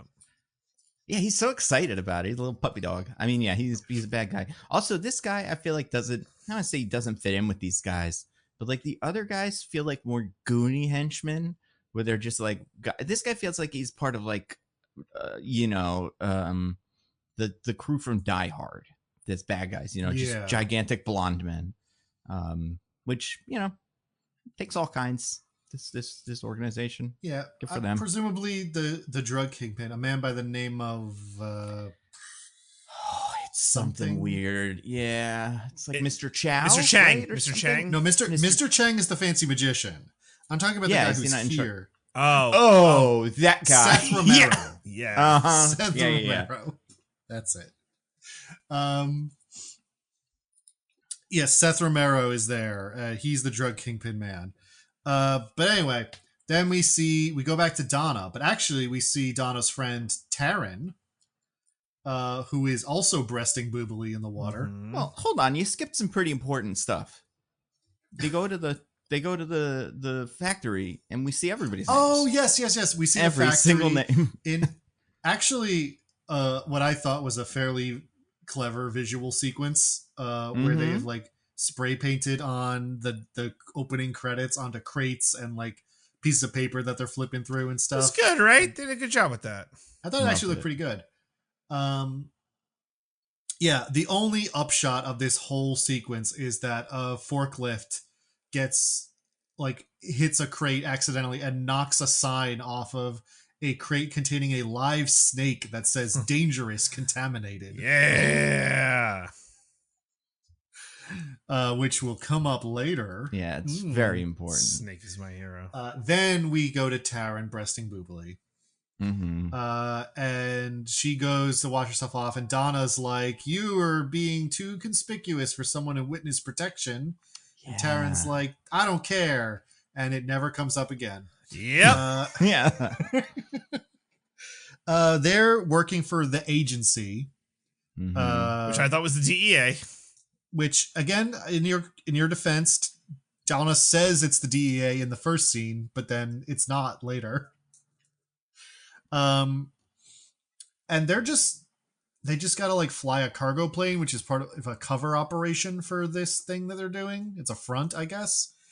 So the plane they're taking to this little island that they live on, a newlywed couple who are on their honeymoon, and a snake that's supposed to go to some like wildlife museum or whatever that's on the island.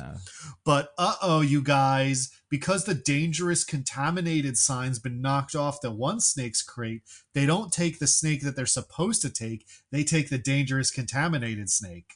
Oh no. And that is a problem, you know? You have so many snakes running through the facility that if the thing gets knocked off, you just get a different snake instead of like no snakes. It's just like, oh yeah. I like later when they find this.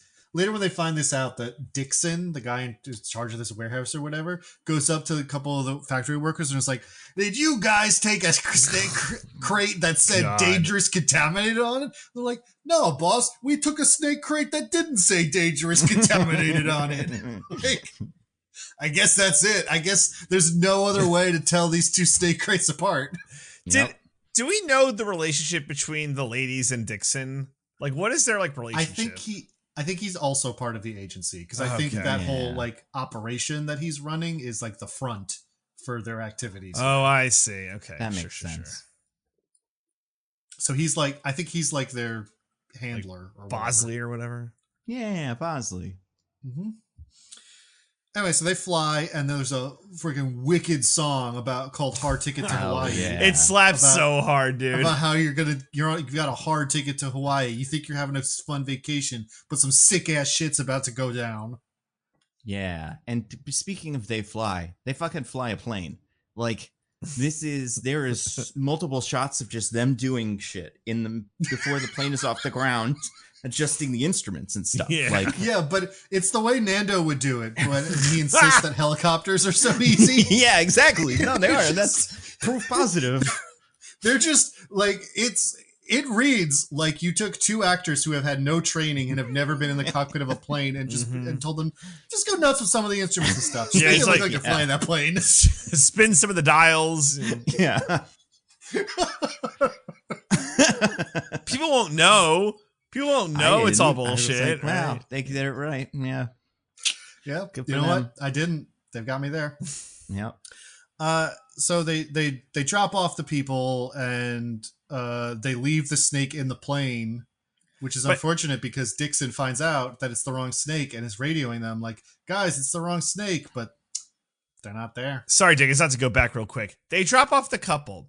And the couple, I don't think they're staying at a resort or anything. No, they're just like gonna camp out. Yeah, it's like a campground or something. But they don't, unless it's dropped off separately. We don't see them dropped off with anything. They just leave the two people with like a Polaroid camera. Yeah, they don't even have suitcases. They're just just them. I'm like, I think those people are fucked. Like, I think they're gonna like. You know, it happens later for different reasons, but just watching this scenario, you'd be like, well, these people are going to die. That's what I thought. It's immediately what I thought. Maybe that's what this is. Maybe this is like death tourism or something. You know, like we're going to both go die in Hawaii because of we're also contaminated. It's a hard ticket to Miami. You don't stay at no resort. Well, also, and this is something that we're dropping off the couple. We do see the first instance of a certain something that is one of the things that makes this movie so amazing. Diggins, you remember what it is? Are you talking about one of the like 17 close-up shots of the snake puppet? No, although the snake puppet is great. Wait, that's a puppet? I could What? make the bit work, but Stop it. but no, I'm talking about a certain what would you say, accessory maybe is the way to describe it, object that a character has just casually flipping around in case of danger. This is the first time we see the nunchucks. The main. Wait, do we see Jade at this point? Who's Jade? Which one's that? The guy with the long ponytail. Oh no, the witness protection one. She's got him. She just has him. Oh, okay, yeah. Which is funny because I don't think she at any point is the person who ends up using nunchucks. Yeah, I can't remember in the house fight. I feel like somebody gets some nunchucks. It might be her, but I Jade don't uses know. the nunchucks in the house. Oh, I'm thinking like before anybody's there, when it's just the two of them and the guys with the nylons over their faces. I think we get some nunchuckery in there. Yeah. Oh no, but I think it's the henchwoman who uses the nunchucks in that scene. That's possible. Yeah. She's also a nunchuck person. Mm-hmm. A lot of nunchucks. Why wouldn't you be? You know, they're pretty cool. Yeah, why not? Anyway, so Donna and Taryn are just walking around after dropping off this couple, and we cut to Mr. Chang, the fancy magician, out on a boat. Mm-hmm. And one of his henchmen is like, "Boss, this seems like the dumbest possible way of delivering these illegal diamonds." And Mr. Chang's like, "No, it's perfect. The Coast Guard and the TSA will never bother us this way." It's not the TSA. It didn't exist yet, but whatever. I think they just said customs. It was like customs and the customs and the Coast Guard will never bother us. And what he's talking about is he has a remote control helicopter and he has take off from this boat with a couple boxes, like a couple of tiny like matchboxes filled with diamonds in the seats. And so he goes to fly that off to meet up with some of Seth Romero's goons, because the fancy magician is Seth Romero's boss. Yeah. Unfortunately, the helicopter doesn't find the goons; it finds Donna and Taryn. Wow, what are the odds of it not finding exactly who you wanted it to? Yeah, it doesn't seem like Mr. Chang is capable of there's not like a camera or something. He can't see where it's going. He seems to just randomly fly it onto the island and hope that they find it. I think there's a little guy in there. Just like a little guy flying it. And he's like, "I'll pretend I'm not here, Mr. Chang, so you can impress everybody. But I'll figure it. 2 people, right? 2 human beings, whatever it is you guys are. Yeah, I found him. No, don't worry about it." And he found it wrong too. Okay, that must be it. It could have been. It could have been that guy from the bag in what was that movie we did? The Theodore Rex, the bad guy. Maybe he's in this one too. Yeah, he's the guy in the plane. Yeah, it's good that he found some other work. Mm-hmm. Oh, he had a huge run in the 80s and 90s. Yeah. Yeah, good for him. I think he owns a Honda dealership now. Yeah, it makes it's pretty sense. Cool. He probably tries a hard It's a bargain. good way to make money, Yeah. It's a good Big way. Hondas and little Hondas. If you're a small business fascist in America and you are looking for how to make your money, there's nothing better for you than car dealerships. The people love them. Yeah. It's perfect because you don't add any value to the transaction whatsoever. You're purely a money grubbing middleman. And there's a big giant monopoly of it in some sort of weird oligopoly or something way. So no competition. Anyway. Yeah. The girls open the little doors and they're like, "What are these 2 boxes?" But then the goons show up, and instead of being like, "Oh, hey, that's our helicopter." Yeah, right. They immediately pull out guns and are like, "Drop it!" Fortunately, Donna and Taryn have a knife, I think, and a shuriken. Yeah, which came in handy. Yeah. I actually think she tosses the nunchucks. That is what one of them uses. Sorry, she just hurls them at the guys. Right. Taryn has a nunchucks and Donna has a shuriken. Mm-hmm. in her and she little boot. lodges it in a guy's like neck, and he Yeah, doesn't man. die, which is crazy. Yeah, that was wild. That is something I learned from this movie. Is the worst part of a guy to hit or shoot with something is the face, because it doesn't do any damage. No. You know, you You're easily fine. shut those off. And listen, I mean, we have learned that in our more recent times too. But aim for anything else. You know, they say like you really got to aim for center of mass if you're going. Apparently, yeah. Because like, yeah, obviously if you get someone in the brain, they die instantly, but it's such a smaller target. It's harder to hit. Mhm. And honestly, you could hit parts of the brain and you'll still probably be fine. That's true. There's It's all true. those They guys can that Phineas have like, Gage it. yep, exactly. So yeah, but they also just leave these guys. They're like, all right, goodbye. Yeah, well, Yeah. they hit them with the nunchucks and the shuriken and temporarily like disable them, and they're like, all right, now let's get out of here. They did lose one of the two boxes, which I don't think anyone ever finds or retrieves for the rest of the movie. I think that's right. I assume that gets retrieved off screen near the end. I assume that's the one she has. Well, no, at the end, that's the one they get back from Seth Romero. Do they get it back? I don't remember if they actually physically I'm take it. pretty sure they do. I read the way she describes it as her saying like, I'm the only one that knew where it was because she was there for it. But either way, yeah, it doesn't need to be two things of diamonds. It needs to be one thing of diamonds or one big diamond or something. Yeah, but whatever. Two's even more. Mm-hmm. So they go back to their house, and this is where they say they do their best thinking in the hot tub. Yep. Which, you know. So instead of I would too if I had a hot tub. You know, do you guys do your best thinking on the toilet or like in the shower? Well, shower thoughts are a thing, right? Yep. Yeah, you know, you're not wrong, Nando. It's a fair point. They're onto something. Yeah. But so yeah, instead of just immediately talking about this, we have a scene of them like taking their shirts off and going into the hot tub, and then they talk about what they found, where they open up the box and they're like, "Whoa, a bunch of diamonds! What are we gonna do about this?" And they obviously immediately know like these must be illegal, because why else would people be delivering diamonds via remote control helicopter? For anyone to find. Yeah, what they decide to do about it is nothing. Yeah. Yeah, honestly. I think they might. Is this the first time they go to Edie's? Do we see them? They're go at out? Edie's when they do this. Yeah. No. The hot tub's at their place. I don't think it is. Edie's. I think the hot. So they go to Edie's and have dinner. This is where she meets the slovenly guy who I couldn't tell if maybe was the director or something. And throws out what is the most insane out-of-pocket line in the movie.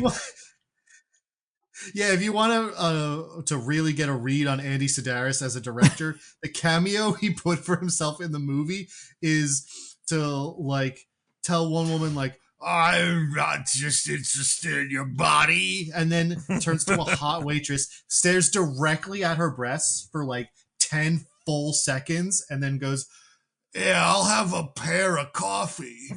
Yeah. So is he self-aware, or is he just like, I don't care? That's a good question. I don't know. Yeah. I feel like the answer is yes and no. Yeah, right. Oh, and that was not the out-of-pocket line I was describing. I think, do you remember the line that is like, it's the one line in this movie that got me to go, what the fuck? In the middle of my living room when I was watching this with headphones on. Do you remember what I'm talking about? Please enlighten us. Oh my God, how did you forget this? Okay, I'm not even going to say it because I don't want to say it on the podcast. But the conversation starts with the main one, the DEA agent, is like, I want to say wearing a dress, like she's like in like a different outfit, and she's talking to him about last night, and his whole thing is like, "Oh yeah, I'm sorry, this isn't even. Oh, you're so beautiful, I love you so much." And she says, "You practically." And then uses the word that will get this podcast demonetized on YouTube me for it. Do you remember that? Oh yeah, it's an insane line. Yeah, and you know what? I mean, the director put that in the movie about himself, so maybe he thought he was being funny. I don't know. It's bizarre. It is bizarre. Yeah, that was the line that killed me. But yeah, quite a movie, quite a film. You know what? Now Quite we're a talking man. about it, so look what the movie did. Yeah. So when you think about it, he's a hero. But yeah, also this Edie's has the big sleazeball guy in it. He's great. We love him, don't we? Oh yeah, the walking sexual harassment lawsuit. Yeah, that guy's wild. This guy, I don't think is involved. He's just a guy who works at this place. Edie, who owns it, is like an informant or something for the agency. Yeah. It's not clear. She's like tangentially involved with them. Mm-hmm. But yeah, so she, but this dude, this like waiter guy just works for her. And every single line of his in the movie is him going up to a woman and saying like the fucking worst pickup line you've ever heard in your life. Yeah. Yeah. But the women usually have something in the holster for him, Yeah, he doesn't get away with anything. Back. Yeah, this is part of their day. You leave the house ready with a line for whatever his name is, the host of the restaurant. Yeah, every time a woman is going to Edie's, she's like, "All right, what's the most prominent feature about my outfit right now? All right, I gotta think what to say when I think his name's Ashley says something fucking gross about it." Yeah. My favorite of those, by the way, has got to be, and these lines, by the way, are not even clever. They're just gross. Yeah. Mm-hmm. Like, they come in. I think the second time they come in, he's like, "Hey, ladies, I saved the best seat in the house for you. Oh my god, It's my face." That was yuck. But the comeback, The comeback though fucking destroys him. Donna's like, "Why is your nose bigger than your dick?" So good. Amazing. So Yeah. good. Just wild. What a fucking movie. They come right, man. Anyway, there's no reason why they go to Edie's. Nothing happens. Yeah. They talk about the diamonds. Then that night, two of Seth's henchmen, Nunchuck Lady and another guy, break into cut their phone line and break into their house to try to steal the diamonds back because they've found out that they're the ones who have the diamonds. How do they know this? I can't remember. Oh, I know. It's because those two guys that they shurikened lived. So they go back and they're like, "Yeah, oh, right. these Yeah, two broads." This is why you got to kill them. How many lady cops are there who have shurikens? That's true. That's a big problem. Too obvious. Mm-hmm. To disguise their identities, however, these two henchmen have elected to wear pantyhose on their heads. Well, that's a thing, right? That's like a thing that used to happen, right? Like ski masks and stuff on your face. Something that actually covers your face instead of being so thin and sheer that you can clearly see every feature of their faces. Don't they? I feel like this has been a thing before. It definitely has, but this one gives the benefit of pushing up your nose and making it talk kind of like this. Yeah, that's really awful. Funny. Like, yeah, that's true. That guy does not have a good face for this. For some reason, It just makes him look real goofy. But anyway, they fight for a little while. At first they've got the upper hand. They're beating up the ladies. During the fight, they accidentally smash the snake crate. Not the snake crate. Yeah. Gets free. They do find the diamonds. I think Taryn tells the nunchuck lady that they're in the freezer. So they get the diamonds and they start running away. Because they're ice. Because ice goes in the freezer. I think clever. That's the line. Pretty cool. Pretty good. But Donna, all mad, goes to her bedroom, gets her gun, and chases after them. And the drug kingpin, Seth Romero, is just standing outside by the car for some reason. Yeah. Oh, he starts firing. He sees the snake and he starts firing at it because he's like, "That's a fucked up looking snake." And he is right to do that. He is right to do that. He is right to do that, but he could not possibly have known that. Yeah, it's true. Well, no, maybe the snake looked wrong and he knew instinctively. Yeah, maybe he's one of those guys who has like snakes and stuff. And he like knows snakes. Like the boy from the Wizard Vampire or whatever that movie was called we did 2 weeks ago. The Snake Boy. Cirque du Freak, yeah. Anyway, so yeah, they're getting ready to go, but Donna shoots at them and hits Seth Romero in the cheek. His face is all bleeding, and they're like, "Let's get out of here." Again, went for the face. So good. Such a good reaction too. I feel like the reaction to getting attacked from them is like, and they fight and stuff. The reaction when they steal the diamonds and leave, Donna gets so mad. She's like, those fucking bastards! And then takes her guns out and just tries to execute another guy who's there. Not one of the, like, he's involved, but like, Yep. She just goes for this guy. It's like she thinks in this moment she owns the diamonds. It's like, they're trying to steal our diamonds. They're my diamonds. Yeah. Although it's also confusing because here it seems like they don't know who these people are, but later, without ever being told or doing research, they're like, yeah, that guy was Seth Romero, the drug kingpin. Yeah. So, like, maybe she recognized him? Mm-hmm. That's great. I don't know. Yeah. Anyway, in the next scene, she's like, did I overreact by shooting that guy in the face? Yeah. And Taryn's like, no, you reacted the appropriate amount. I mean, she's a cop. She does whatever she wants, right? Yeah. That's cops are allowed to shoot anyone they want for any reason. Yeah. Mm-hmm. Dixon finally gets in touch with them at this point, and it's like, that snake you brought isn't the regular snake you was supposed to bring. It's a crazy, dangerous snake that was exposed to cancer-infested rats. All right, Yeah. I have 1,000 questions. One, all this guy cares about is this goddamn snake. That's all he cares about. It's the worst thing that's ever happened. Like, it's going to kill everyone. Yeah, this is a snake that apparently the second it bites anyone, their body, like, explodes. Yeah, and it's after people. Like, it is hunting human beings. Yeah, let's be clear. This isn't just like a regular snake. This snake is like evil. This snake wants to kill. So the evil snake has been infected by cancer-infested rats. Yes. That's a sentence. That's a whole I guess sentence. it ate some? How does that work? Like, how does that work? I don't know. I mean, snakes eat rats, right? That's like a thing. Snakes do eat rats. Snakes mice. So because the rats are cancer infested, it like made the snake evil and very poisonous. It made this. Well, you mean venomous? Okay, sure. But no, the problem isn't that it's.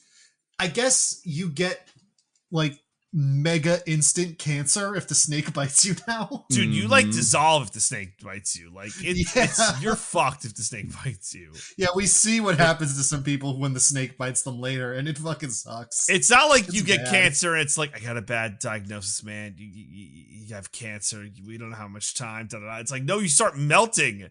Let's forget the cancer.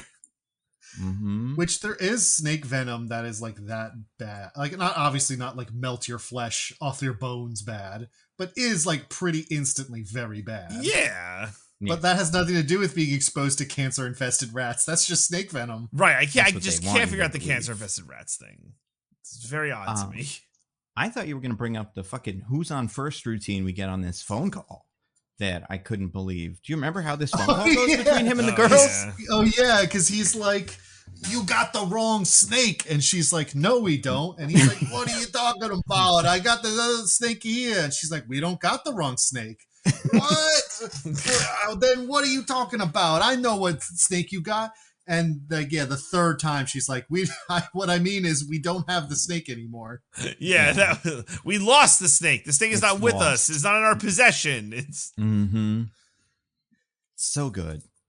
Like, yeah, that's the thing, man. If the conversation was just him getting, I mean, I'm sure there's a version of this movie where he's like, the snake's gone, and they're like, oh shit, and then they hang up the phone. But like, instead it's this. There's so much fluff and so weird. And it's also not a long movie by any means. Listen, Nando, they had 30 minutes worth of movie written, and they needed to make it last an hour and a half. Yeah. What did you want them to do? I mean, this is the what happened to Sony every time they make one of these movies. Like, they make Madam Web, and they're like, shit, the movie is only 20 minutes long. I'm like, what are we gonna add? But they should add things like a little subplot about the baseball player or whatever, and like some of these other things. Like, why isn't there a big snake in Madam Web? I need to, that would be pretty cool. There was nothing on the cutting room floor. It was all there. There was stuff that was on the cutting room floor from other movies that they picked up and switched into their movie. Because all that baseball shit, man, that is, or whatever, it's football, right?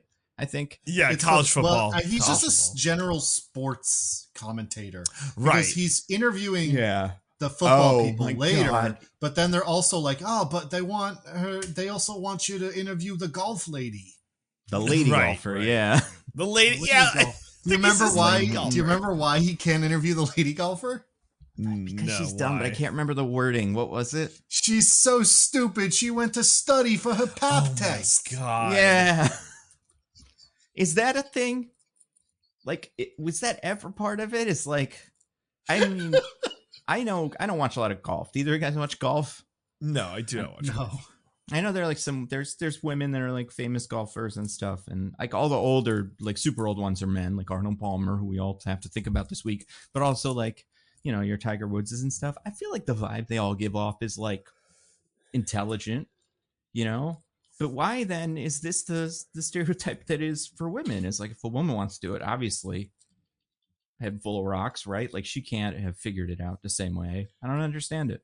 Well, Nando, there's a little thing in this world called misogyny.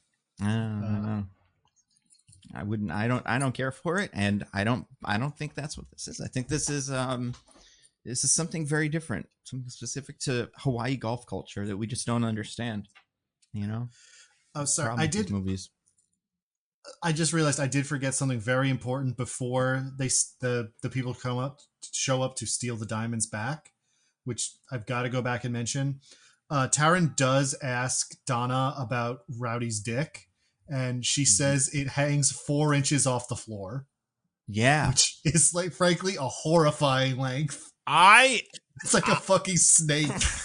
It is like a fucking snake. Look at the and not a cancer rat infested snake. Oh no, this snake's infested with something else, if you get my meaning. Hey! Ooh, it's calm.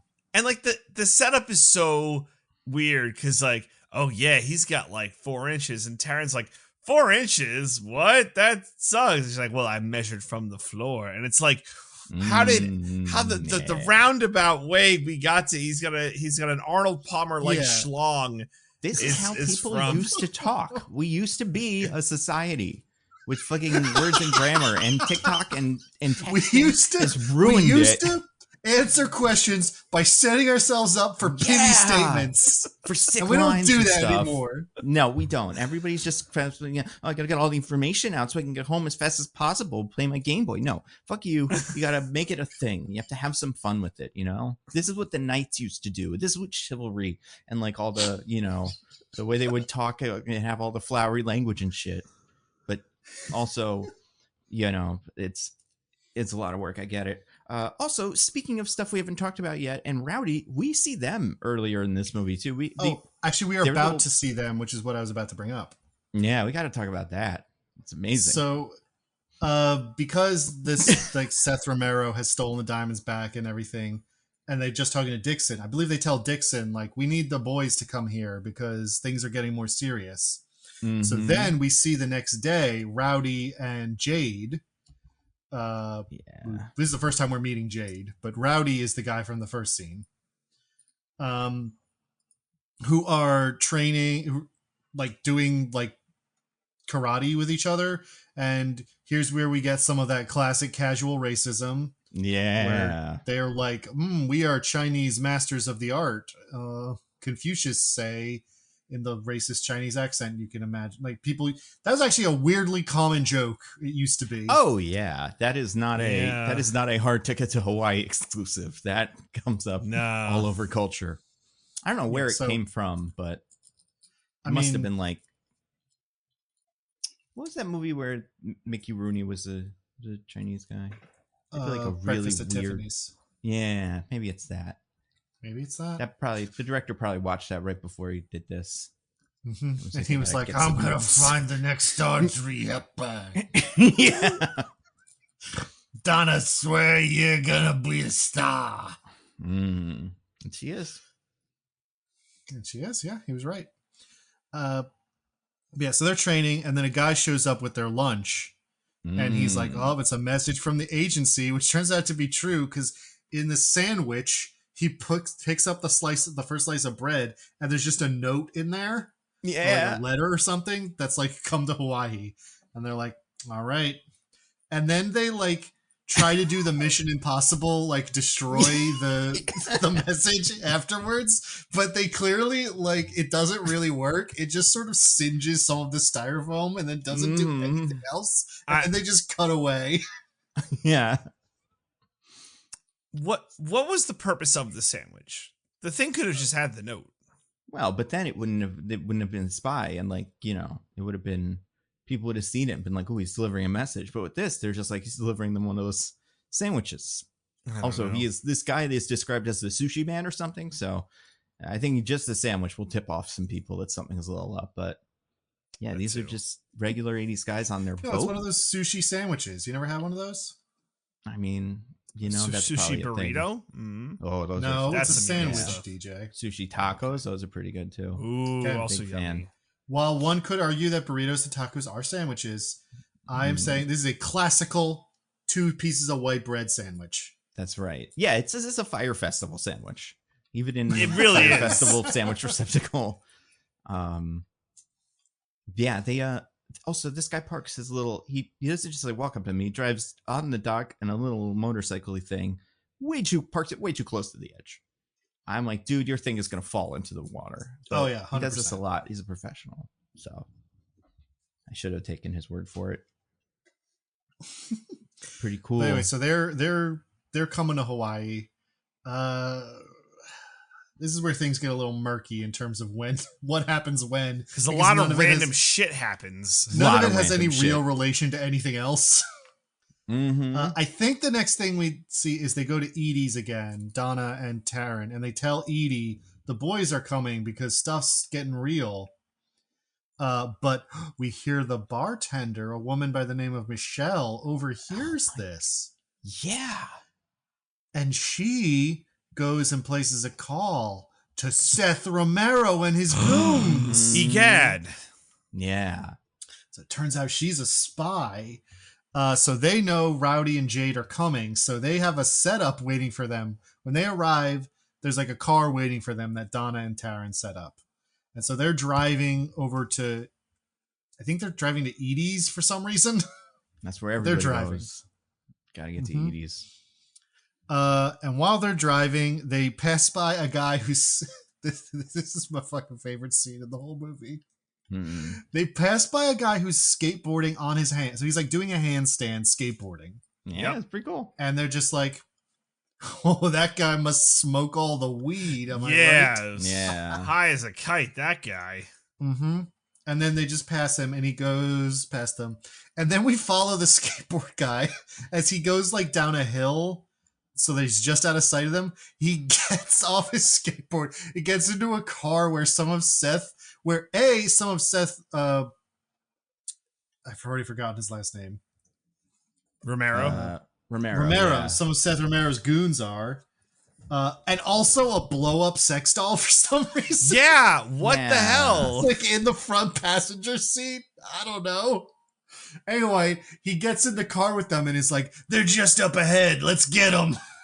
And they drive past Rowdy and Jade without doing anything and are just like looking at them. And they're like, well, that's weird.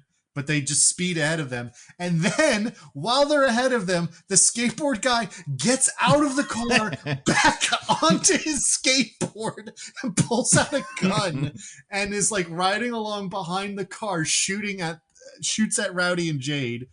Well, he's using the blow up doll as like a human shield, I think, or something. To yeah, jerk them. he's also got the blow up doll for some reason. So shooting at them.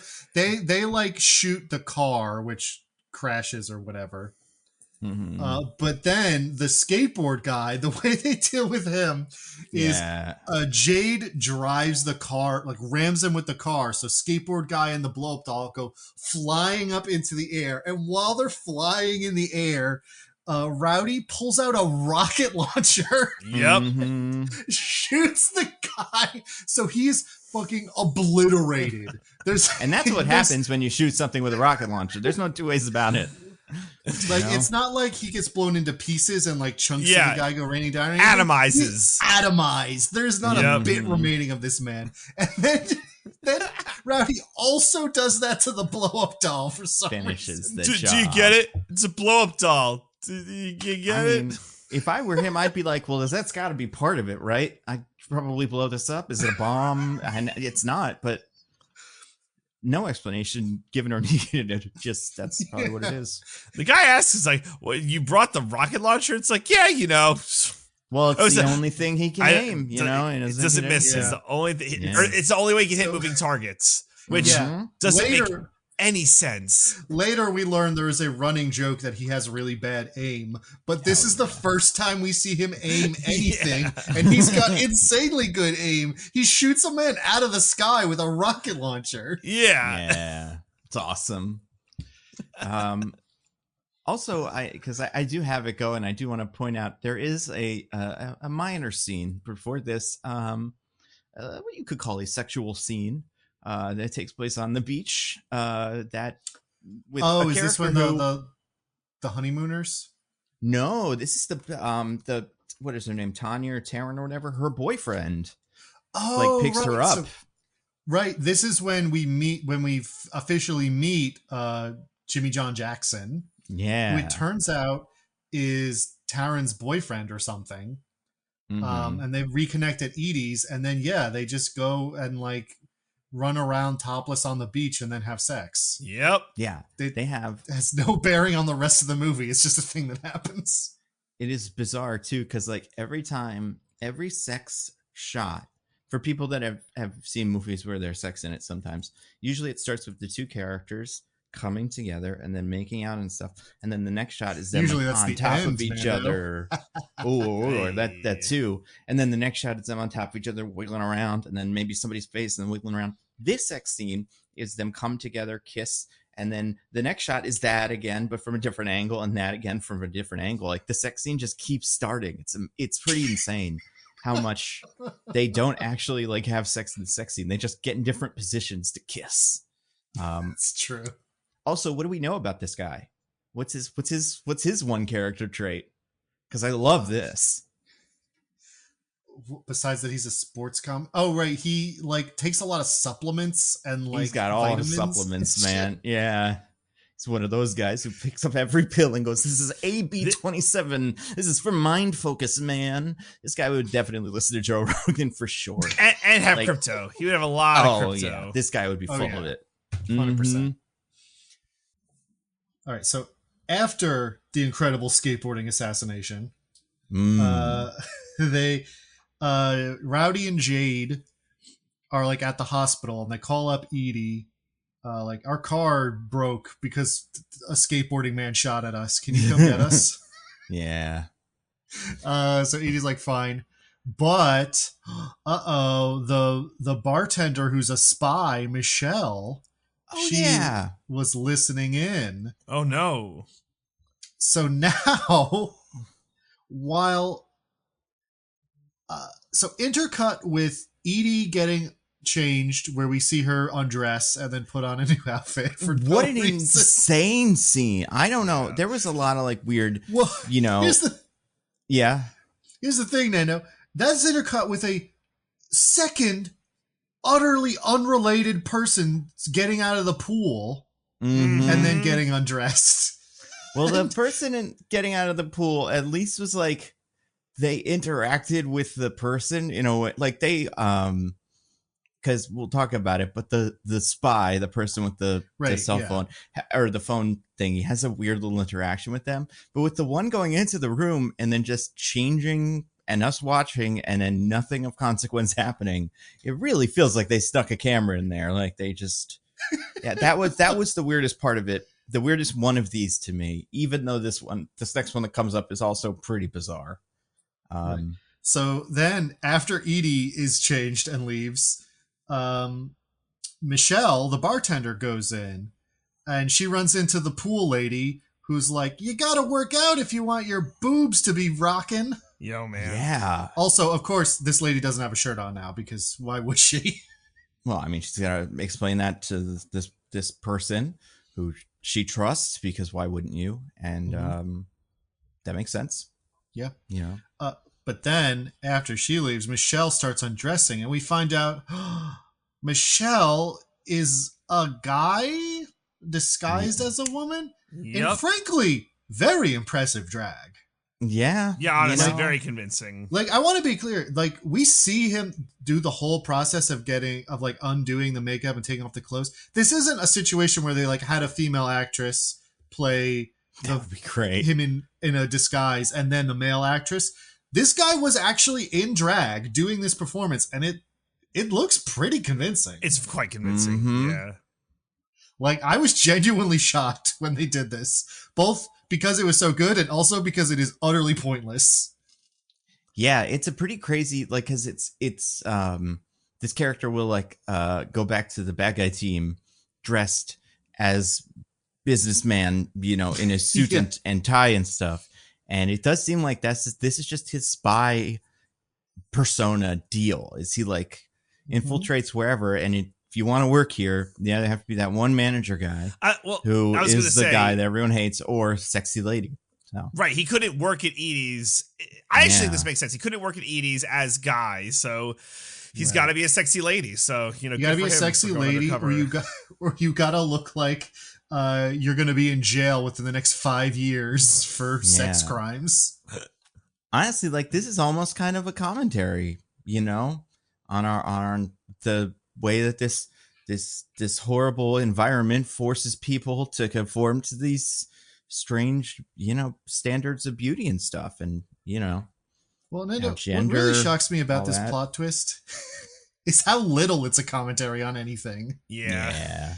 It's not like they're doing some or they kind of are, but they really don't play into it. A super gross, like, a person pretending to be a gender they're not. Right. What an evil, Mhm. disgusting villain. Whoa, that's how you know they're messed up. Like, it's not really that. It's just kind of a thing this guy does that nobody really comments on or has feelings about. Well, Other because than at one point they're like, "Whoa, that bartender was a man? Huh. Weird." right. Yeah. Actually, a very progressive movie. No, I don't know. Mhm. Like, I guess because the it served a purpose, right? Because that's how but they never explained that, right? But I guess you kind of like infer that it's like, well, he had to do this to be a spy at Edie's, but That's probably the idea. It's not very clear in the movie. no, not at all. Yeah. But yeah, so he calls up the other henchmen and are like, "Come pick me up in the van in 5 minutes." And then together in the van, they run down Edie in her car and kidnap her. Yeah. Yep. Also, I do Poor want to. Edie. I kind of mentioned this in passing, but I think it's worth. Every time that someone gets a phone call at Edie's, this person puts on a little earpiece, puts his Yep. finger onto a little, like, I don't know, receiver thingy, and plugs it into the phone, and then just listens to the whole conversation Yes. while they're behind the bar in full view of everybody that's at this place. Like, Yeah. Correct. it's very conspicuous, but it worked. Yeah, that's true. We don't know that this person's good at their job at Edie's, but again, you just got to be Yeah. hot, and then it doesn't matter Well, how good or bad you mhm. are. I mean, everyone is shocked when they figure out that there was a spy, so they must Yeah, have that's been doing fair. something right.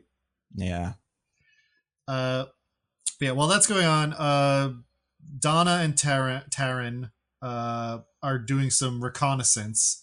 They find out that Shades, the Oh guy my who God. killed the cops at the start of the movie, Shades. loves to play frisbee. Just fucking loves tossing. Yep. And him and this one woman just toss the frisbee just back and forth, not even that far away from each other, for Yep. hours every day. Mhm. Now, I know people that are like this, kind of, so I guess this is a real thing. Good for them. I He guess. has I fun mean, with listen, it. they seem to be enjoying themselves. Nothing Yeah. against them. Although the entire time he's tossing, Shades will not take one arm off of his machine gun, so he does it all one-handed. Yep. Mm-hmm. That's just how good he is, And I have to say, this woman that he's tossing with, she's not like one of Seth Romero's guys. She's just some random woman who found a guy with a machine gun on a beach and decided that she wanted to play frisbee with him. No questions. I mean, if you're in Hawaii and you see a guy with sunglasses holding a machine gun, you don't ask why they have that machine gun on, right? That's how you get shot. That's true. Yeah, she's really cool about people having guns, as we'll see later. Well, yeah. But anyway, yeah. So they're like, oh well, that's that. And then they go back, and I think at this point they find, because we had a brief shot of the newlyweds doing like a photo shoot or something. Come on, baby, give me some more hip or whatever. So weird how he talks to his wife. Mm-hmm. Yeah. So weird. Come on, smile more, toots. Doesn't actually say that, but it is the vibe of what he is saying. Yeah. Mm-hmm. It's more like a porn photographer and a model than it is a husband and wife. Husband and wife, yeah. Yeah. On their honeymoon or whatever. But they find their bodies because they got all killed and torn up by the evil snake. The snake fucking does so much damage to you. It is insane how bad the snake is. The snake dissolves you. They were basically dissolved. Their bodies are like almost unrecognizable. They're mangled and like partially melted. It's gnarly. I mean, it's not actually gnarly because the effect's not that good. No, yeah, it's not that great. Well, and it is completely, they bring this up almost every time a character talks about the snake. They use the word contaminated to describe it, and they're like, well, it is contaminated, so they can't, it's as if that is like to just say it's like radioactive or something. I don't know what is happening when this snake bites a person and like starts eating them. Does it eat them and spit them out, or does it bite them once with its evil juices, and then that is what's destroying their entire like body? Because they say a couple times that snakes can eat things bigger than themselves to suggest that like that is what this snake is doing. But if it does that, I think the snake digests them. I don't think it just leaves them there. But I mean, boas famously eat things whole. They don't take bites out of things. Right, yeah. So I don't know what is supposed to be going on with this guy or with this snake. I think it is just giving contamination disease to everybody. And then, like they die, but really, really quickly, because they all die with like mid scream. Because when they find these people, they're all holding the camera and stuff. Like it just happened in one whole brief second. That's true. But yeah, fortunately, he got one very clear picture of the snake's head before he died. I love it so much. That scene where they were doing the picturing, like taking the pictures too. Like for a second, I was like, "What are we doing here?" And then pretty immediately, like, "Oh, they're gonna do the thing where he looks in one of the pictures and sees the snake. It goes, 'Hey, honey.'" But there's like a full minute of just picture taking before that. And then with this movie, I was like, oh, did they just film that? Like, is that part of the, are we just going to cut to something else? Because we just watched a woman change. And, I guess I don't know what's happening here. It's also somewhere around here, somewhere in between the actual plot events, is where the interview with the football guys happens with Jimmy John Jackson, where they just say the N-word. And they do. And then everyone freaks to be fair, out. The football guys are not white. They're cool. And then the guy that's saying, we're getting fired, he is white. So if you want to, Yeah, but they say it like A, they can't bleep stuff on TV. Yeah. And B, like, they're allowed to say it. They can't say it, yeah. They're black. They're allowed to say it. And you know what? He asks them, like, I don't remember what the question is that cues it up, but their answer is, like, they're pretty much answering the question, what did they say in the huddle to get you to do that play or something? So that is what they're saying. Then we should know. Not only we should know, but tell us, don't censor yourselves, fellas. Give us the full information. I want to paint a picture in my head of the football thing. Although the weirdest part of that whole scene to me is like immediately afterwards when everyone's like freaking out and the director of the movie in his cameo runs up like, "We're fucking ruined. We're ruined." They're all talking like those guys aren't sitting right there. Yeah. Like, nobody turns to them and being like, "What the hell? Why did you do that?" They're just like turn away from them and go like, "Those guys ruined us. Are they high or something? I don't know." Yeah, it seems like the kind of, not like the implication, but part of it is that because they're both drinking humongous blue drinks and haven't drank any of them. The full drink is still there, but maybe this is supposed to be like drink 8. And you're like, oh, these guys are just hammered. And that's why they're saying all this kind of, stuff that's going to ruin them. But yeah, you figure they're not too drunk to like hear you say it over their shoulder. But maybe they are. I don't know. Maybe this is like a football player. They've had a lot of concussions. You don't really have to worry about what you say around them. It's probably not going to make it into their ears. Fortunately, later we learned that the satellite like malfunctioned or something. They didn't get the footage. Yeah. So they have to do the interview again. I'm confused about this. I know this is like a stupid question to ask about this movie. What point does this serve in the whole thing? Like, I mean, nothing. Right. My follow up to that was going to be, and then this whole plot line is gone for the rest of the movie. It never went anywhere. Okay, that's what I thought, and that's fine. I'm fine with that. I like a little extraneous bullshit, and I guess this is kind of giving the not husband, but the boyfriend of I already forgot their names. Taryn something to do, but yeah, it's so bizarre. DJ, what did you think of the football players scene? Oh my god, I could figure out why I was here. For me, is it weird to say this is the most shocking part of the movie? I mean, it's not weird to say. It's I don't know. This was one that like put my head on a swivel. I don't know why. I guess because like it just like felt like it was out of nowhere. It's so pointless. It so doesn't matter to anything else going on in the entire rest of the movie. It's funny though. Like it's funny. Yeah, I'm saying like maybe that's why it shocked you so much. It just comes out. Oh of nowhere. Yeah. Honestly, it's so fun. And like I had mentioned earlier, I don't really watch these movies. This I don't want to say like this is the first one I've ever watched, but like maybe like just like a B movie that's just like kind of just softcore porn. One for the boys.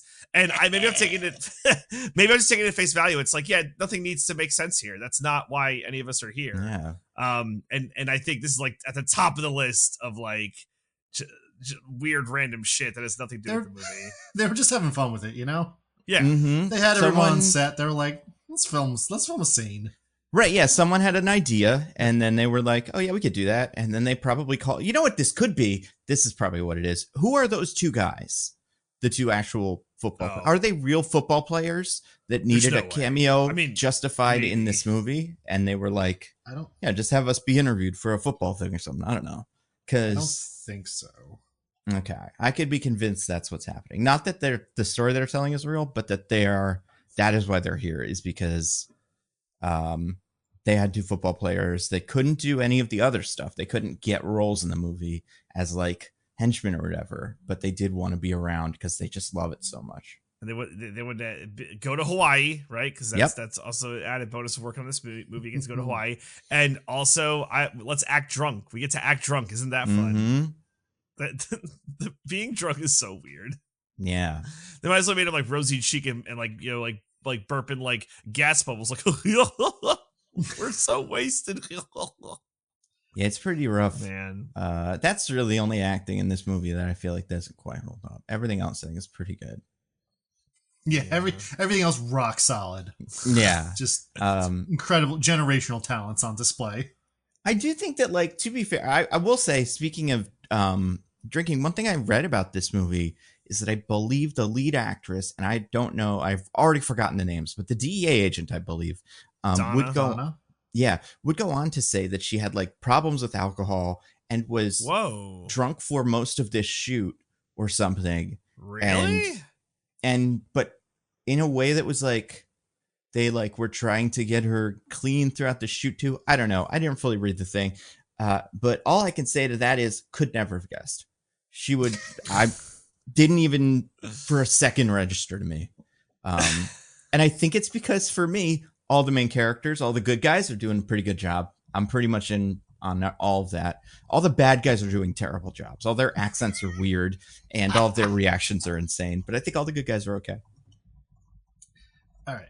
But anyway, so that's some of the extraneous bullshit that happens around here. In terms of the main plot around this part of the movie, Donna and Taryn stop by a sumo wrestling house Yes, for some reason. this is the best scene. Just so they could use the payphone.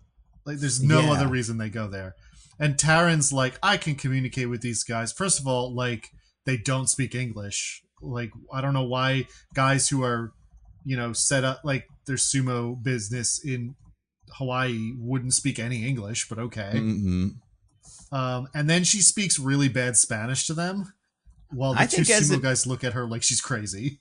I think it's a joke. The setup and payoff works because it's such a long thing of her being like, I know, because this is also her. We haven't really talked about this. Her one character trait is she loves James Bond, and she has some huge line that's like, as my favorite hero, James Bond, knows how to communicate with everyone from all different languages, I've picked up a couple of tricks that I'll be able to use to talk to these natives. And then just it's hard cut to her bad Spanish. I think it was very funny. It was funny. It was funny. Frankly, a much less racist joke than I was expecting. Me too. Yeah, I was expecting something really rough, and instead it was that. Yeah. Again, the movie's good. Also, there have been maybe 5 instances so far in the movie where this character has said, like, I don't know about that. I like James Bond instead. Like, about, like, any question. It's just, if you give her a second to speak, it's just like, my favorite movie is James Bond, and I hope he busts in here right now and has sex with us both. Yeah. Is a line that we get earlier. Obviously, he'd have sex with me first. Yeah. So, she's got one thing on the mind. And also, who is James Bond right now in 1987? I was wondering about this. Is it Connery? Timothy Dalton? It's definitely not Connery. That would be insane. I think you're right. In the brief Dalton window. Okay. I think that's right. I'm gonna double check though, because cool. That's good. Well, I guess it can't be Connery because at one point they ask, like, which James Bond is your favorite, and I think her answer to this is, I'll have sex with all of them or something like that. That is in fact her answer. Yes, which would suggest that there's more than one. But yeah, you're right. Yeah, this is 1987 is the Living Daylights. So this is one Dalton. of the Daltons. Yeah, nice. So yeah, we've got Sean Connery, George Lazenby, Roger Moore, and Timothy Dalton. Mm-hmm. Yeah, I didn't realize until just looking at this list now, and didn't realize, but I guess I had forgotten that Pierce Brosnan's first James Bond is GoldenEye. It's crazy. Yep.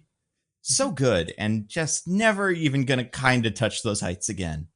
It's very really tough. He knocked it out of the park the first time, and it was all downhill from there. Yeah, it'd be like if there was no Skyfall and they just did like Casino Royale, Quantum of Solace, Spectre, and you'd just figure he'd have quit by now. Although No Time to Die is okay. I didn't mind that one.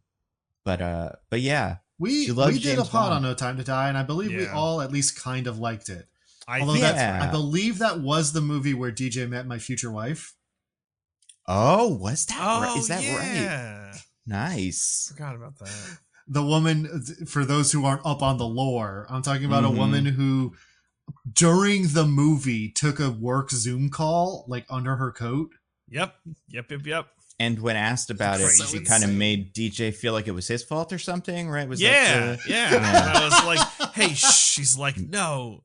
It was because she was with her husband, SO, whatever, and like soon to be ex-husband once Diggins makes the final play. Yeah.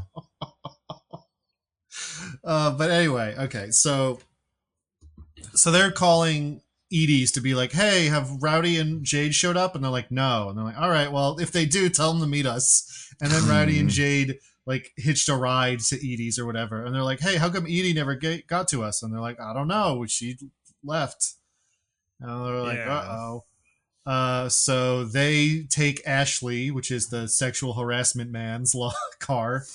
And finally, our 4 heroes meet up at Donna and Taryn's place. They discover, I think they do a little more reconnaissance, and they discover that Edie was kidnapped. Yeah, how did they figure this out? I can't remember. Yeah, same. Like how they get she was definitely kidnapped. I think when Donna and Taryn are spying and see shades, they also see Edie getting brought in. Okay. Oh, okay. That makes sense. Because I think that's why they go to make the call, because they're like, we got to tell them that Edie got kidnapped. Oh, yeah. Yeah, I think that's right. So yeah, they're all there, and they're like, all right, we've got to prepare to do a raid on Seth Romero's compound so we can save Edie. But in the meantime, in the compound itself, Seth Romero is like, torture this woman until she tells us what we want to know. And I'm like, what do you want to know? Yeah. It was the diamonds, right? Wasn't it where the diamonds it's are? the second. I think it's the second diamond box where no one knows. Anyone knows. Nobody knows where it is or ever gets it. But also, one other thing we haven't really mentioned, because I do want to. There's certain things that I feel like I've taken for granted and are important. Is that Seth Romero sounds like what's his name? The Scarface. No, like I feel like he's going for Scarface, and it's bad. Oh yeah, yeah. Tony Montana, you're thinking of Tony Montana. That's the name I'm looking for. Yeah, yeah. He's trying to be like drug king. I feel like in the '80s that was the your Miami Vice drug kingpin type guy. They were all modeled off Scarface. Yeah. And so yeah, he's doing like a fucking. I feel like even calling him a dollar store version is being too generous. Like a nickel store version. It really is. Yeah. It's so funny because like I was saying, like all the bad guys, all the good guys I think are doing fine, or they're doing your average 80s work, and all the bad guys are both not very good at the acting that whole thing, and have to act through a really bad accent. So it all sucks. Everything they're doing stinks. Although, his accent is that kind of accent where like you listen to him talk for a while and you're like, why is he talking so weird? Mm-hmm. Oh, I think he's trying to do an accent. Yeah, it's not working. Mm-hmm. And we'll get to the other accented character who has, who shows up a little bit later. But oh, you talking about the fancy magician? Yeah, his accent blew my mind. But Mr. Chang. Mr. Chang. Mr. Chang. Villainous Mr. Chang. You might have some preconceptions about how Mr. Chang looks based on that name. Trust me, they are wrong. When I was worried when I was looking at the cast list and the actor for Mr. Chang, and I'm like, oh no, but no, it's fine. Well, yeah, don't you worry. They do justify it at the very end of the movie, though. They go out of their way, yeah, as if scared of the Cinema Sins video about this movie. Just 30 years in the future, or whatever, when that exists, like, we got to do something. Yes, put a little ADR, some Mr. Chang history in there, otherwise making it some trouble. As part of the torture regime, also, Seth Romero has the lady henchman torture her, but not before we get to see her do nunchuck katas in her yeah. What the fuck? Listen, yeah. Andy Sedaris wanted something in for all the pervisoids out there. Like, you like your standard Playboy model? Absolutely. Like, there's plenty of meat here for you, but you like your muscle women in bikinis? Let me tell you, you get a little something just for you. Just a little something for you in this movie. Some people love their muscle mommies, and listen, nothing against it. The way that it is presented in this movie, though, is insane, because it's just like we're doing, because the main characters are all having a little investigation at the beach house and bonding and also learning some things, and then just we cut to what really looks like an exercise video or something for 2 minutes with all kinds of zooms and slow motions and stuff. And then back to the guys, like nothing happens. Yeah. The characters off screen aren't describing her or something. It's just there. If the scene ended and she walked over to torture the woman, I'd be like, all right, that's pretty stupid, but whatever. But I was so confused when this happened in the movie. I also think it was bad. The lead into it is really funny because Seth Romero is like, they can't make you talk well, then I guess I better bring in Rosie. Like, we haven't seen her several times in the movie. Like, this is a new character we're being introduced it's to. a better reveal. She's been in all the henchman scenes. We've seen her. She's spoken. But does she, in the other henchman scenes, I can't remember this, have her weird Mr. Sinister diamond head tattoo thing? Is that always nor been does there? she have it later. It's only in the exercise scene. Oh man, it was so cool. It's so weird. All her exercises are also done holding nunchucks, the standard weapon that you would have. Katas. Yeah, It's just so weird. I would I don't want to say I'd recommend people watch this movie for this scene, but I would say that. It's also free. It's on Tubi. Like it's the most accessible movie. Plex. Yeah, and it's super easy to watch. You don't even have to steal it. It's free. Yeah. I guess what I mean is I think all the other scenes we're describing are funny and like you'll get it from our description. You'll watch it and go, that was fun. This one I do think you have to see to understand how bizarre it is and how out of nowhere it is. And how long it is. Like it's so long. But yeah, it really is. Yeah, I mean, cool. Good for her. Hey, she's looking great.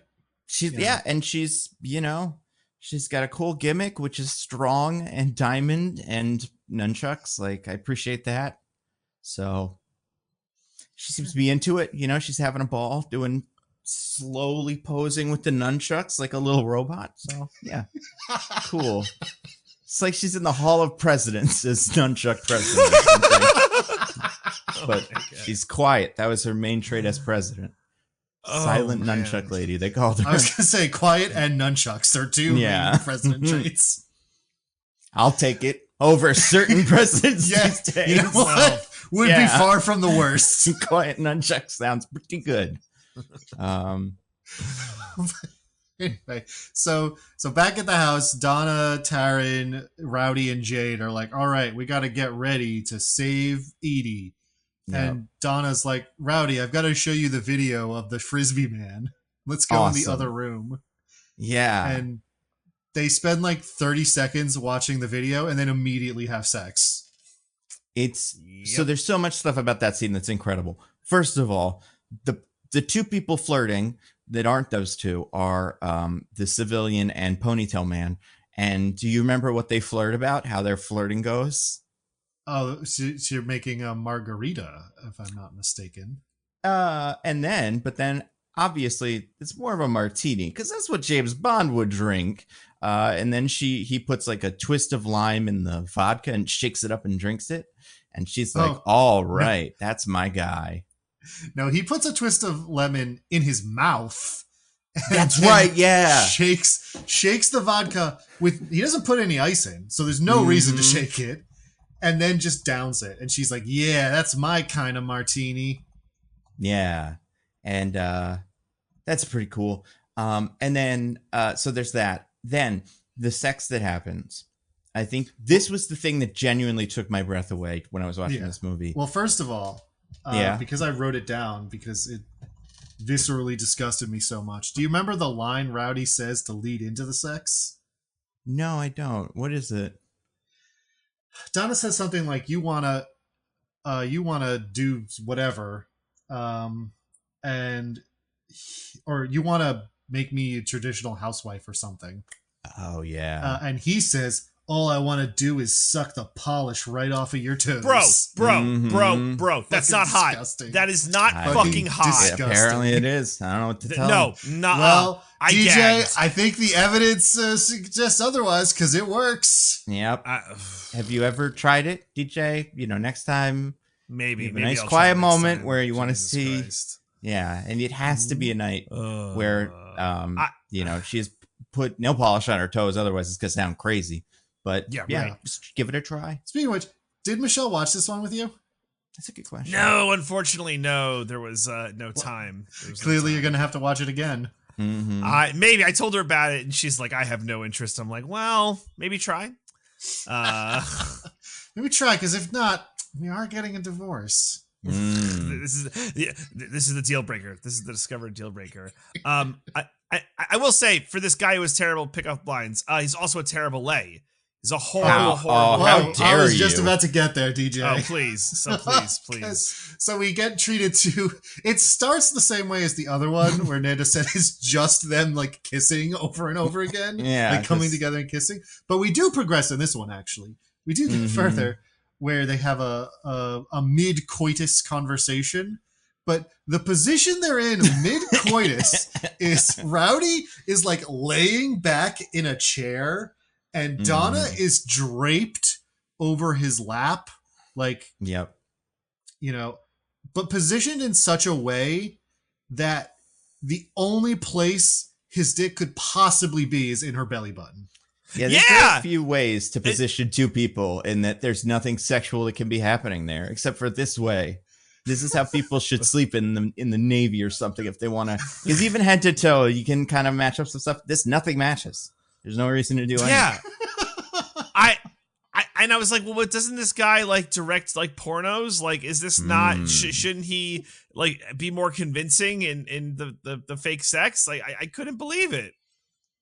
It was awful fake sex. I don't believe Andy Sedaris directs pornos. He hired porn actresses. Oh, right. But he's not. Okay. But he is not himself.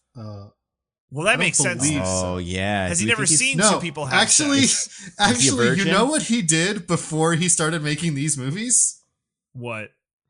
He was a director of televised sports. Oh, wow. So that maybe that was a little thing that happened to him once with the people saying the N-word on the TV. He's like, I got to work in single life experience because that was my favorite thing that ever happened. There it is. I bet that's what it is. Yeah. Hold on, sorry. I'm looking at his Wikipedia page, and there's a progression of two sentences here, one of which is the least surprising thing I've ever heard, and one is actually pretty interesting. Okay. While directing college football games on ABC, Sedaris pioneered what became known as the honey shot, close-ups of cheerleaders and attractive female fans in the stands at sporting events. Disgusting. Gross. But then, sentence number 2, he was also at the forefront of the development of instant replay, slow motion replays, and split screen views. He was? Wow. Apparently. This is like the father of like modern like sports coverage. Yeah. Oh my God. Also a huge creepazoid. I mean, like you could be both, right? You can contain multitudes. When we get to the one scene where a sport is, I guess sumo is a sport too, but the other sport that gets shown in this movie, they do a couple of fancy slow motion and kind of, the camera gets a little fancy with it, as if to, highlight some of the athleticism involved in this sport. So, man, I hope this helps me. I hope this helps me in bar trivia one day. Or one of our listeners. I hope Andy Sedaris is the director. Don't forget. If it comes not up. David Sedaris, not Amy Sedaris, the third Sedaris sibling, so apparently, or something. Yeah, Andy Sedaris. Sedaris, yeah. Well, this one spells it weird. It's Sidi. Sida. S-I-D-A. Right. Ugh. But yeah, so they talk for a while with Donna draping her stomach over his dick. Well, then again, we did learn that his dick apparently is like drops to the ground. Oh, right. So maybe it's so long that she needs to be up there for it to even fit in there. That's a great point. Oh, just kidding. He really did think about this. Could be. Anyway, they talk a little bit about how they think having sex with each other is hot. It's truly nothing. His, not to like spend too much time on this, but like his like climaxing sounds horrible. Oh yeah. Do you guys remember? Yeah, very. It's like I can't even. It's like Also, we cut to Taryn and Jade in the other room. Yeah, and they're like, "Wow, guess they're really watching that video, huh?" Yeah. Very good. Also, so this is the part that took my breath away in this movie. The scene that precedes this is the giant woman torturing crop top lady. I can't remember her name. Edie. I don't know any of that. Edie. Yeah. So what happens? This is like a cut that for me, I'm like, this is like what happens in a movie where it's like about this. Because Edie's hands are bound and then they got her on a like thing, little pulley. So she pulls her up and then gets ready to smack her in the stomach. And right as she smacks her, we hard cut to the climaxing thing. And I'm like, is the movie trying to make the point that they're wasting time fucking while their friend is getting like tortured? Because that's what any other movie that does this would be doing. But I feel like instead it's making the point that if it is, safe and consensual, then that is also a sex thing. That's true. Except in Edie's case, it's not. She's being tortured. No, in Edie's case, she's being tortured, but in other circumstances, it could be a sex thing. Yeah, the cut that this reminds me of the most is from Spider-Man 1, where the Green Goblin is first revealed. He blows up the other people, making some sort of fucking Iron Man thing, and it's big explosion, and then the explosion transitions to everybody throwing their graduation caps in the air at graduation. It's this really, really quick thing, but it's just so jarring. I've never been never before, and only once since in this movie have I been equally jarred by editing choices. So you heard it here first. Hard Ticket to Hawaii, as good as the first Spider-Man movie. Yeah, Raimi-esque, I would say, is a good way to describe it. Anyway, they finish having sex and they come back, and Jade and Taryn are like, "You guys had sex, huh?" And they're like, "Yeah." And then did you guys have sex? You should have taken the time. No, he's not James Bond. That's what she would have said. We actually both have partners, I guess. Right? Now that I think about it, her partner out of all three men looks the least like James Bond. Taryn should switch or something. Upgrade? To one of the men with dark hair. Yeah, because this isn't the Daniel Craig era. This man looks nothing like James Bond. Why is she even interested in him? But it's a great point. Well, but yeah. I think the fantasy is that she's the James Bond figure. That's true. He's the pretty young blonde. Yeah. She's seducing. Mm-hmm. That's smart. Mm-hmm. So then they get all their guns together and they go storm they storm Seth Romero's compound to rescue Edie. Comical amount of guns, by the way, including a whole bunch of guns. They also, the bazooka is still there. They get a fucking biplane or something. Yeah. Yeah. I don't know what the name for these is. These like little one-person glider seat plane thingies, but looks pretty fun. Pretty good. So they storm the compound. Well, first they have to get rid of Shades. And the way they get rid of Shades is Rowdy makes... And like we zoom in on this as like a musical sting, as though it's like some incredibly like complicated device he's made or clever plan, where he holds up a frisbee he duct tape a bunch of razor blades to. Mm-hmm. Yep, a lot of razor blades, all over. Whoever made that in props, good for them. That must have been fun. This is the one thing I'd seen before the movie is razor blades into Guy like this. I don't know if that is like from some other, like, I don't know where I saw it, but I have seen this before and it's good. Yeah. But, so Rowdy goes up to Shades and the woman, Colleen, I think they call her. And is like, "Hey, I'll also love to toss." And Shades gives like 2 seconds of pushback. Like, "I am supposed to be guarding this place and you're not supposed to be here." But he's like, "But I love to toss." And so he's like, "I love more than the toss. There's nothing I love more than the toss. So all right, you're in." And they toss a couple times, but then Rowdy shows Colleen his gun and is like, "Get out of here." And again, she's not scared. She just kind of looks annoyed, like, "Fine." Right, that's what guns are. This guy had a gun and I kept forgetting what it was for. But now you make threats, right? Yeah, so she leaves, she starts walking away, but not before Rowdy calls out like, "Hey, Colleen, you got a great ass." Yeah. And then she turns back and says, "So do you, Pilgrim." So do you. And walks right out of the movie. Yeah. That's a series wrap on Colleen, ladies and gentlemen. So do you, Pilgrim. For people that aren't watching the movie, like along with us somehow, he is wearing a Speedo for this, or like he's wearing a little tiny bathing suit. So, well, yeah, you got to show it off. Yeah, she knows. I also want to point out, she's not saying this based on nothing. Yeah. This isn't like a "have a nice day, you too" kind of thing. They are both objectively judging butts. I do want to point out, because I think this confused me for 1/2 second. She has a frisbee. Colleen has an orange frisbee. The guy, what did we decide his name was? Shades? No, butt guy. Who has a nice ass. Rowdy, right. Rowdy has a little naps, or like a little side sack thing that he's holding. We don't know what's in it. He throws her frisbee away, then clandestinely pulls out a new black frisbee and throws that. Then when he gets that back to him, he puts that in the bag and clandestinely throws out the razor blade black frisbee. But the first time he pulled out the black frisbee, I knew, knowing it had razor blades in it, was like, it doesn't have razor blades. Like, where is it? Are they hiding in here? He brought 2 frisbees for this. Like, yeah. Listen, he knew that if he changed too much about the frisbee all at once, Shades would notice. So first you swap him out the color, so Shades doesn't notice it goes from a red frisbee to a black frisbee, and then you swatch out the one with the razor blades, so he doesn't notice it goes from a black frisbee with no razor blades to a black frisbee with razor blades. It's genius.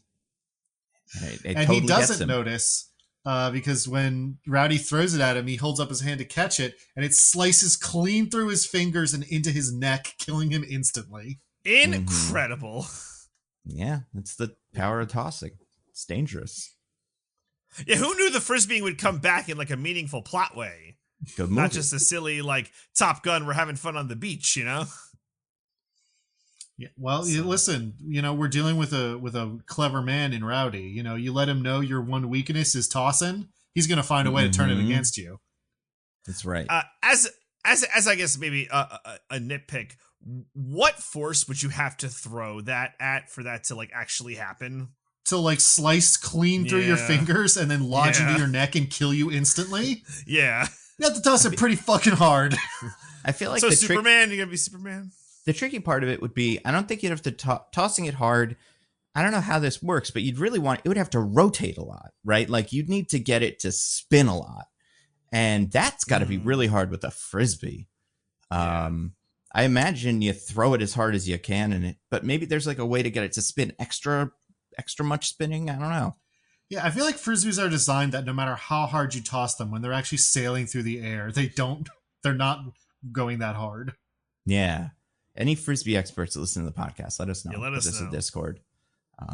Let us know if you think you could decapitate a person with a razor blade frisbee. But remember, this goes on the on-topic one, not the off-topic one. You put it in the right channel. Put it in the right channel. We're directly asking in the podcast. It couldn't be more on topic. Yeah. So now with Shades taken out, they storm the compound, guns blazing. They have a shootout with some of the other guys. Fortunately, no one has a gun as good as a machine gun other than Shades. Everyone else only has pistols or nunchucks. They have a shootout. Rowdy misses a bunch of times before Jade kills the guy in one shot. It's like, come on, Rowdy, aim. Movie. In the setup to the punchline we already got earlier, where he uses the rocket launcher. Yeah. And this time it's like a little rocket launcher. Like instead of blowing the guy up into a million pieces, he just kind of flies away a little bit. Oh yeah, no, he does pull out the rocket launcher again, and yeah, he shoots a guy with it, but it just locks him through a wall instead of vaporizing him. This one had no there was no lethal payload. It was just like beanbags or something. Kinetic. Rowdy can adjust the lethality of the rocket launcher, and this isn't the most granular it's going to get. We'll get to that in a minute. Yeah. Oh, yeah. So they go through, they kill a bunch of the guys. A couple of the henchmen get into Seth Romero's helicopter and try to escape. But I think, is it Donna or Taryn who takes the rocket launcher from Rowdy? I think it's Donna, but I can't remember. No, it's Donna. It's Donna. Donna takes the rocket launcher from Rowdy and shoots the helicopter, exploding it. And they're like, we did it. They're all dead, and we saved Edie. And also, I guess Jade and Edie have been a thing this whole time. I think he's like, babe. I couldn't tell if he was just like, I'm the like guy that doesn't have girl, and you're the girl that doesn't have guy, so might as well. Oh, so now it's pair us. up. Yeah. Sure. Oh, there is also, Jay does get a scene where there's an inexplicable karate man. Yeah. Among the bad guys, and he's like, I get to do a karate man fight now, and everyone is like, I guess, all right. He gets this a movie claw loves karate. weapons too. It's pretty sick. Yeah. They love karate. They love sumo. With all kinds of different martial arts. That's right. But they're celebrating. They're like, we did it. We killed all the guys. We saved Edie. They're driving back in triumph. And then somebody points out, wait, which one of us got Seth Romero? And they're like, uh-oh. So Rowdy bursts out of the back of the van in a motorcycle. Yeah. He goes riding back to look for him. But then we just cut to that night where they're back at Donna and Taryn's place. And Donna's like in the bathroom cleaning off her makeup. that she put on to do a fucking tactical military raid on a drug kingpin's compound. And to save her best friend or a friend, whatever. Mm-hmm. An acquaintance, really. Yeah, sure. But who to our wandering eye should appear but Seth Romero. Oh, he found them and snuck in here, and he's got a knife and he's trying to stab her. So they fight for a little bit. She escapes into a closet. He's like knifing through all the slats to try to get to her, but she finds, fortunately, as most closets in Hawaiian villas have, she finds a harpoon gun. Yeah. And shoots him through the shoulder with the harpoon gun. And so he's all messed up. But he's still coming after her. He tries to stab her. But she grabs the knife and she uses his momentum to stab him in the stomach. So he falls down and dies. And she's like, good, he's dead. Oh, well, we haven't set this next thing up at all, but there is one thing that happens a little bit earlier in the movie. Before they did the raid on the compound, they got a call from Dixon again. That's like, we still haven't found the snake, but don't worry, it's so full of cancer, it'll die on its own in like a day. Which, then what was the snake doing? If it had a detonator on it to just kill itself, like what's the point guys. of this snake? But while we're saying that, we see even earlier in the movie when they first got the diamonds back, one of the henchmen accidentally kicked open the septic tank. Yeah, and a shot that does not get paid off for a while. And when it first happened, I was like, what is this? Like, that is the much later, before they raid the compound, we see the snake go over to the open septic tank and slither on in. Oh. Mm-hmm. And now, even later, we have... so Seth Romero looks like he's dead, and Donna's like chilling, like, oh man, I'm trying to calm down. But then we see him stand up in the background. He's not dead. So she goes to the bathroom and it's like all freaked out and is trying to calm down. But when she flushes the toilet, first of all, the toilet fucking explodes for some reason. Yep. Yeah. I couldn't figure this out. And I'm curious because before we get off it, does she know the snake is in the toilet? Because she looks over at the toilet when she's laying down next to it before she flushes it, as if to be like, something's off with this toilet. And then to get the idea to flush it and have the snake explode out of it. But I couldn't figure out what this was. No. She's like wiping her face with a napkin or something. And she throws that in the toilet. So she's just flushing that. Oh, okay. Fascinating. Yeah. The toilet explodes and the snake just rises ramrod straight up out of it, hissing like a maniac. And so she screams and like runs out of the bathroom and dives behind a couch. Seth Romero, though, hears her screaming, goes over and hears movement in the bathroom and is like, that's where she is. So he busts into the bathroom, but it's just the snake, and the snake bites him on the cheek and he stumbles around and then dies from snake cancer. Yeah, whatever the fuck happens when the snake bites you. I think it's like instant disintegration. It is like, it's horrible how you die. But he doesn't disintegrate. Like, he just has a big bite on his cheek and then he dies, and that's it. Right. Yeah. I guess maybe the cancer disintegration happens to your corpse later, a little while later. Yeah. It decays you. I don't know. Anyway, so he's dead. Taryn finds her gun, or not Taryn, Donna finds her gun and like does a combat roll away from the snake. And she fires at the snake's head a couple times and she hits it, but that snake's still coming. Yep. Yeah. That snake's unstoppable. Fortunately, Rowdy bursts through the wall of the room on his motorcycle. Where I guess he's just been out looking for Seth Romero all day. Well, I think this is a little weird because the way this sets it up, it feels like if it wasn't at night, you would assume these things take place right after each other, because Donna isn't in the van with the rest of the people when they're like, hey, what happened to Seth Romero? Before they all leave in the van, she goes, hey guys, I'm going to go home. I'll see you later. And like that's true, somehow gets home before they are far enough from the compound to have noticed that she was gone. And, you know, Seth Romero also manages to get to her. So like the geography of this movie sucks. Also, that van scene happens during the day. This is at night. So this is much later. Yeah. Yeah, so she shoots the snake a couple times, but it's still coming. So Rowdy takes out the rocket launcher, and in the most controlled detonation in the world, fires the rocket at the snake, which explodes only its head. Yeah. Not even the whole snake, let alone anything around the snake. Well, the head's the most dangerous part. Nothing more dangerous than the head. Yeah. So the snake dies, and they're like, oh, thank goodness, it's over. Except the movie's not fucking over. There's like 7 minutes left. Mm-hmm. Yeah, for me, I was like, what is it? And I kind of assumed it was some sort of celebratory orgy or something is where this is going. Honestly. How else a lot of characters, and yeah, they haven't all had sex yet on screen. No, Nando, you see there's the real bad guy we still have to get. We got to go after Mr. Chang. Yeah. But why? They have Edie.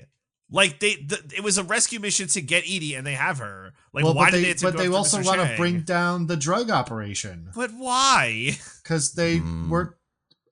At one point, she said she works for the DEA. I guess this is a thing they care about. Okay, drug like, operations. Does the agency care? That's what I'm saying. Like, this part of me is, like, weird that they have to go after Mr. Chang. Whatever the reason, they get there, and they also talk about Mr. Chang. He's from Hong Kong. His mom is British and his dad is Chinese. Yep. So it's all we're all good, folks. And that's why he's just like a middle-aged British man. Yeah, this is a guy who could plausibly exist. Audience, he's all those things that he clearly is. And also, he has classic Mr. Chang weapons, like he should. He has his Hanzo steel. Yep, it's pretty cool. Yeah, and only Donna and Rowdy go up to arrest him, and they make a point of being like, and he's got a henchman who's a real stone cold fucking badass, and then just kill him immediately. Yeah, they beat the fuck out of him. And then they pull their guns on Mr. Chang, and they're like, "You're under arrest." But he takes out his Hanzo steel, his katana, and is like, "Oh, in a pig's ass." I forgot about that. And then Rowdy turns to Donna and is like, "Did he say in a pig's ass?" Got him. In case you didn't get it the first time. But they're like, it's stupid to bring a sword to a gunfight. And he's like, ho. Like he has some evil plan, but he doesn't. They just fucking shoot him and he falls out the window. Well, he has an evil plan. He's going to chuck the sword at him. See if that gets him.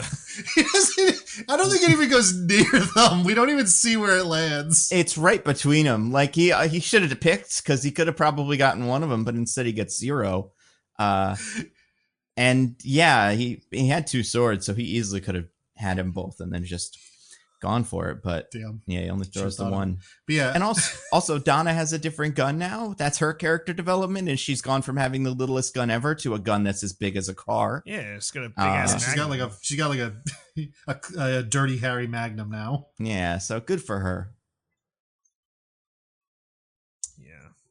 Yeah, so Chang's fucking dead. Chang. The most obvious like dummy in the world falls out of the window. Yeah. And lands in front of Taryn and Jimmy Joe Jackson, who's there for some reason. Yeah, I feel like if I'm Jimmy Joe Jackson, this is pretty traumatizing for me. Seeing that man hit the ground. Well, you'd think so, but instead he's got enough in him to make one more sports pun. Oh, God, what was it? I can't remember either. I don't remember what it is either because it doesn't make sense to me because I don't know sports lingo. But it's something about like, I've heard of falling off last or something, but this is ridiculous. Oof. Guys being dropped for a loss before. That's the line. Yeah, that was it. Yeah. Oh, man. So drop for a loss. I'm like, is that old people? Yeah, right. Sports language. I don't know. I thought you guys would know. I mean, the joke for me, it would be, I've heard of intentional grounding, but this is ridiculous. If I'm going for a football joke. But I don't know. Maybe this is the 80s. They didn't have all these fancy rules and stuff. Yeah, but we see our heroes celebrating on a boat. Like, we did it. We got all the bad guys. And Taryn's like, by the way, because I'm still technically a civilian and I don't work for the agency yet, it's totally cool if I steal all the diamonds that were part of this criminal operation. Right. And everyone's like, that's how it works. Taryn's got the diamonds now. Well, and then Taryn's like, but as a civilian, I can do whatever I want with the diamonds. So you get one and you get one and you get one. And the DEA can't ask for them back, right? And they're all like, whatever you say, we were going to take them, but fuck it. You seem to have thought about this for a while, and we don't want to ruin this for you. Your humongous tiger earrings, so we're just going to let you talk this thing through. Yeah. And then credits roll, and like they do that thing where these important scenes in the movie play during the credits, but just in case you forgot what kind of movie this was, half of them are just scenes with women without their tops on. Yeah. Yep. Such crazy credits. And like, I don't know, man. I think the scenes they picked are pretty arbitrary. Because even some of one of the scenes that they pick is Rowdy running out of the water with his little like a Speedo holding the surfboard. So it's not even like this is like, hey, for all the fellas, here's some boobs, and for all the fellas, here's some action scenes. They're also like, for all the fellas, how about this guy's torso and butt? Am I right? Like they Told you, seems like they just randomly picked some shots from the movie that had Hawaii in it. Yeah, clearly Andy Sedaris had a favorite type that he was catering to, but he wanted to make sure there was something in there for all the pervisoids. Mm-hmm. And they do, like, I actually don't hate these credits because as the credits go, they show the thing that it is, you know? So like it's like a creature design, and then you see the clip of the snake, and then like flying sequences, and you see the plane and stuff. I think it was okay. We find out who built the model helicopter. We get all the important information about the thing. And we learn about the skateboard stunts, which were performed by one person who is like named in this thing. And and then we see him do another impressive skateboard stunt that's not in the movie. Yeah, pretty cool spin. Yeah, this guy's a legitimately great skateboarder. Mm-hmm. I'm glad I got to use it in this. Yeah.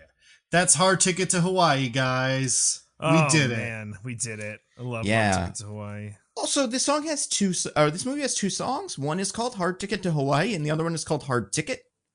I didn't realize one plays on the Cessna plane sequence at the beginning, and one plays over the credits. I just assumed they were the same song. And you might song, listen to them and be like, those are the same song. But no, they're two different songs. Apparently. So that's pretty cool. And also they're not even two songs. They're not even two different songs made by the same people. They're two different songs made by different people.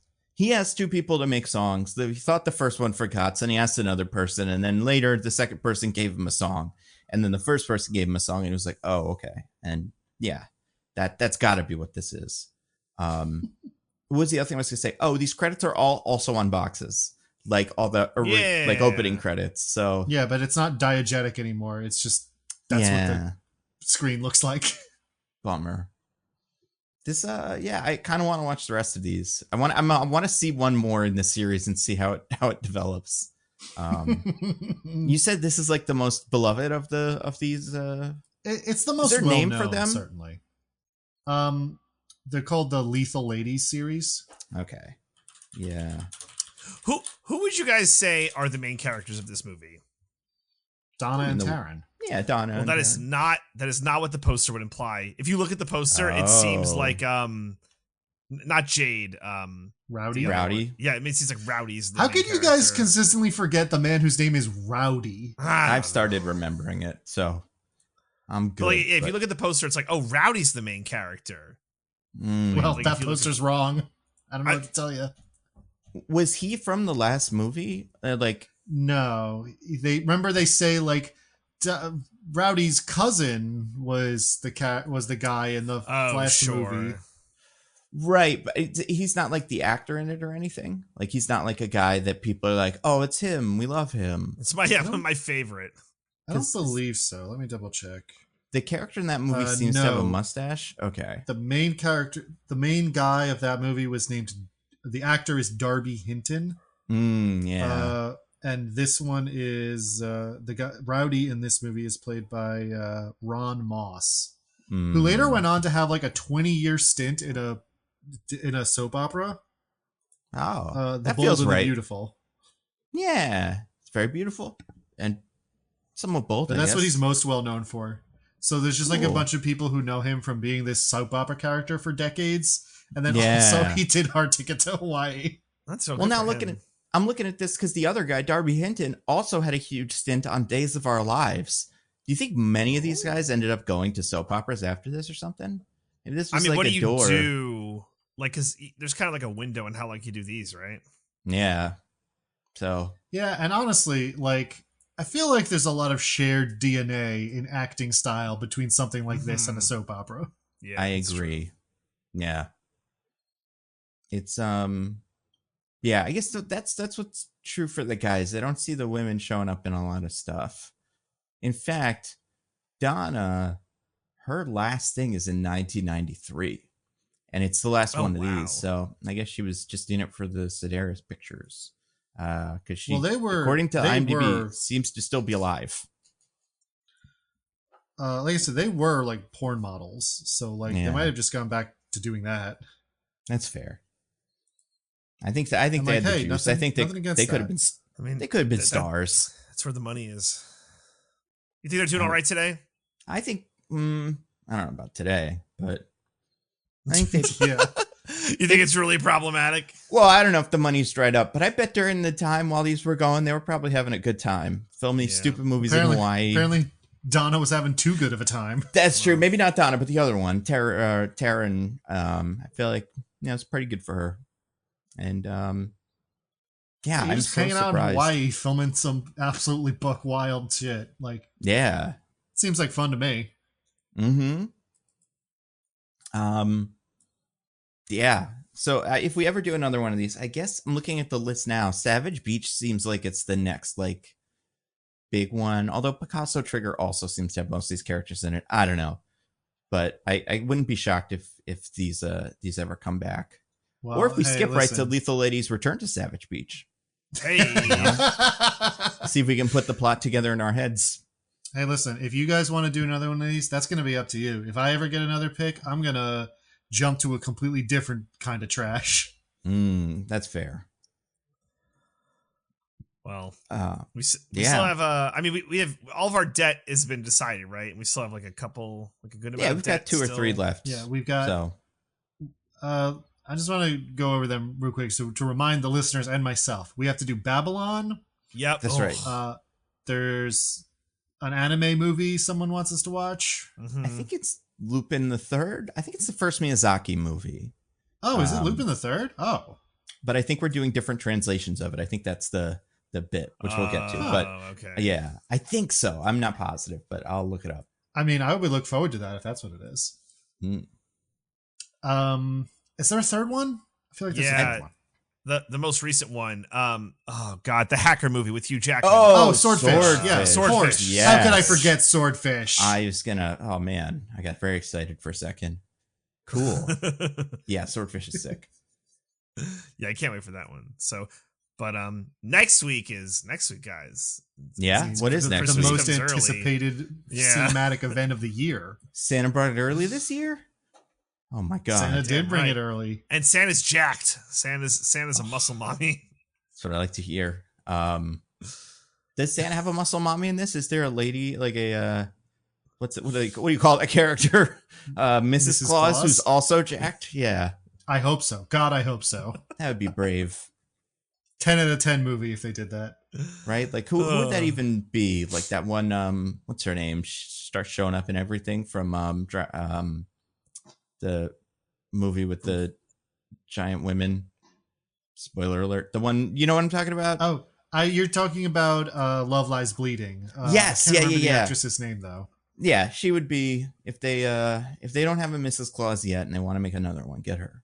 That'd be kind of fun. Although she's like 100 years younger than J.K. Simmons, so that probably wouldn't make a lot of sense. Yeah, I've heard very mixed things so far from people who have Katie seen O'Brien. it. Katie O'Brien, that's right. Yeah, Conan O'Brien's sister. That's right. Yeah, It's definitely spelled the same, and you shouldn't check on that. probably. You know, those Irish people, they all look the same as far as I'm concerned. Yep. What was I gonna say? Yeah, a lot of people in Discord as a like recording this have seen Red One, or at least a couple people have, and they've already started talking about their thoughts.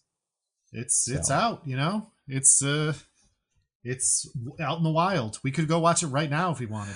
I guess I we will could. eventually. Yeah, Yeah, I mean we're going to. pretty excited. I'll do it, but very begrudgingly so. But Yeah, just have your arms You crossed the mean whole like time. how Chris Evans will be begrudgingly helping Mhm. The Rock save Santa, but like over time it'll win you over with its fulsome charms, and you'll be on the good boy list again. Yeah, I doubt it, but I guess we'll see. Every time The Rock says something, you have to go, what? And you have to do it before Chris Evans says what in the movie, because then it'll be like a fun little, cascade. Also, I don't know if you guys Give saw me a today. Wonder Woman action figure, stat. Oh, yeah. Wait, what's that from? Is that from this? He wants to, in the trailer where Okay, The Rock has this big Ray. Has his make a toy real Ray. Yeah. And he's like, and Chris Evans is like, could I use it to do this? And The Rock's like, no, it works in very specific ways. And Chris Evans is like, what are those? And he's like, fuck you. I'm not telling you. Yeah. I don't know if you guys saw, there was an interview where The Rock was like, yes, I pee in bottles. Did you guys see this? Yeah, I did see that. Yeah. Yeah. It's Again, nice we'll to talk have- about Of it course next he week did. more, but he did say it. We're going to listen. I would be shocked if the Red One podcast isn't at least 50% talk about peeing in bottles. I'm going to be scanning it like for Starbucks cups in a Game of Thrones, trying to find the hidden pee bottle in every scene. Just every time I see a cup with a liquid in it that I can't quite make, I'm like, that's probably pee. I really hope nobody's drinking a cup of Granny's peach tea in this movie. That's all I'm going to say. Yeah, that's true. I wonder if that's where The Rock got the idea. He's like, wait, you just like pee in jars and like, can you just do that on set? He's all right. a visionary. But before that, do you guys have anything you want to recommend to the fine people? We get to our classic segment? Classic segment. Let's do it. DJ, do you have anything to recommend? I have a couple things to recommend. I mean, Arcane is amazing. Everyone should watch it. Season 2, we are getting the 3 drops from Netflix. Probably by the time this releases, it'll be the first 6 episodes. It's amazing. I think, I know it's not. Well, Nando, would you say Arcane is an animated? You would say it's an animated show, right? It's not live action? I'm pretty sure all those people are live action people. I'm pretty sure that little guy is like a real little guy. Yeah, what's his name? That guy with the mustache. I don't remember his name. I haven't watched the new ones yet. Piltovers. No, that's the name of the town. Yeah, I gotta watch this again. I do really like it. I don't want to. Heidinger, yeah. Heidinger. Helldiver. He's in there. So it's an animated show, but it's not like an anime, but I think it's the most beautifully drawn anime I've seen in the past couple years. My bar was like it's still Demon Slayer, but there are scenes, and this season specifically, they're really coloring outside the lines with how they do different animated scenes, and it's some of it's amazing. There's one scene that's basically just a sketch drawing done in black and white with heavy fucking shading, almost like a charcoal. And it's amazing. I get it makes sense why it takes Riot 6 years and probably a lot of kids not seeing their parents at Christmas to make this happen. Oh, but they're worth shoveling animator corpses into the furnaces over at Riot. I think we saw the budget for this, right? It's like $1 bazillion. I can't remember what it was, but it's pretty high. But, $250 million. Worth it. Yeah. It's so worth it. How many dead animators would you say would it have to take before it's not worth it? Oh, Diggins, you haven't seen it. It's so beautiful. I'm not saying there's not a number. I'm asking you for the number. Mm-hmm. It's probably in the high teens. I'd be like, come on, Riot. That's too much. Wow. Okay. It's more than a dozen, but it's less than 20. I mean, statistically, if you make it over the course of a long enough time and there's enough people, they're not all going to make it. It's just, that's how life works. That's true. So it takes them so long. Something's going to get them. Yeah. You know how at the end of long projects, sometimes they'll have production babies, these are the babies that were born during this. We need the production deaths. Here's everyone who died while we were making this. Yeah. Oh man. Anyway, you should watch. Besides it being beautiful in terms of the visuals, the story is just so good. It's fantastic. I really am sad that it's just the season and then it's over.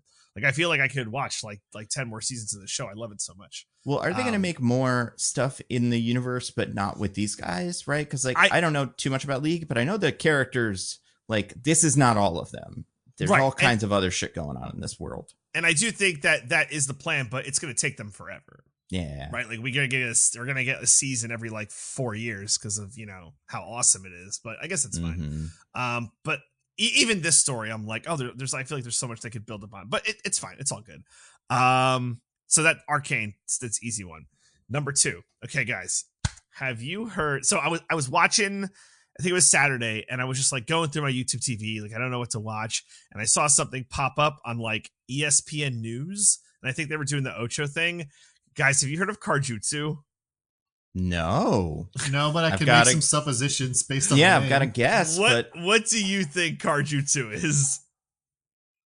You want to go first, Diggins? Yeah, I imagine it's the kind of like demolition derby type thing where guys in cars are trying to total the other guy's car without totaling their own car. Okay, Nando. My thing is more about like using a car to do a thing that's hard to do with the car. So it would be like you've got like a cigarette or something and your car has a lighter on it and you have to light the cigarette by using the car. You know what I mean? Those are both good guesses. They are unfortunately both incorrect. What CarJitsu is, it is the next latest and greatest MMA sport where two guys, they sit in a parked car in a studio, they start buckled in, and then it's like a count to like 3, 2, 1, go. They have to unbuckle, they have to submit each other in the car. Like a Deadpool Wolverine, that one scene. Yes! Cool. Nando, Michelle said the exact same thing. Yeah, it's such a good movie. Well, because that's what it is. Yeah, they got it. So are there benefits to being on certain sides and where the steering wheel is and stuff? Yeah, it seems like the steering wheel side is worse because you have like less mobility. Yeah, like when you're in the passenger side, you can just like get over and just like get them real quick. Yeah, I feel like I wouldn't need experimental data to confirm that. If you told me this premise and was like, which side do you think is worse? I'd be like, well, the driver's side. You got all the shit. Well, can you rip the steering wheel off and beat him down with it, though? Because then it's like an extra weapon. I mean, you can use any part of the car. So sometimes people take like the console part and start like jamming or like the visor and start like hitting you with the visor. Yeah, the visor is like a little sword just for you. Like, that's there for that. Now, yeah, go ahead, Diggins. I imagine exiting the car, obviously, disqualification. So it's it's actually not a disqualification. If you exit the car, it's like a restart. Like the timer stops and the doors are locked, but the windows are open. So you can like get them like hanging out the window and like bending them over the door. What if I climbed out like a spider, like never touching the ground, just like crawled up onto the roof and started attacking from outside? Is that a reset or am I still technically in the car? You're okay because it's only once you hit the ground that it's like a restart. So you could do that, I think. Here's my plan. I'm gonna Looney Tunes style. I crawl out of the car. I open the hood, hop into the engine. I basically become the car, and I just like drive around like smashing into stuff to knock out the other guy. Yeah. That's a pretty good plan. That's not bad. There's a Futurama episode like that where the car tries to kill you or something. Yeah. Like that. Well, that's where Bender becomes a were car. Right, that's what it was. But I think he does try to kill Fry from inside the car. Or as the car, I should say, as the car. Now, I will say the real skill that shines here is it seems whoever can unbuckle themselves first, like it's a huge advantage. Because once you unbuckle yourself, you could like take the seatbelt, like choke the other guy. Like it's like if you can unbuckle first, it's like such a huge advantage. So, can you buckle them back in as part of it? I don't know if anyone's tried that, but I think you could. I mean, most people, it seems like the finisher move in this sport is to wrap the seatbelt around their throat until they tap out. That's like the finisher in this sport. Really? It's to use the long, thick piece of like fiber to choke someone? That's the meta in this submission sport? Really? Yes. I never would have guessed. Listen, I know it sounds silly, but you go on YouTube right now, CarJitsu Championship. It's car and then JITSU, and it's like very accessible. Not a lot of ads. They are putting this stuff up for free for people to watch. So 2 weeks ago, they can't find people to pay for it. They tried. There's a women's league too. Oh wow. Yeah. I only know that because when I searched CarJitsu, immediately the first thing was women. And it's like, I guess so. Well, it knows you just watched Hard Ticket to Hawaii, so like, we know what you're into, you little freak.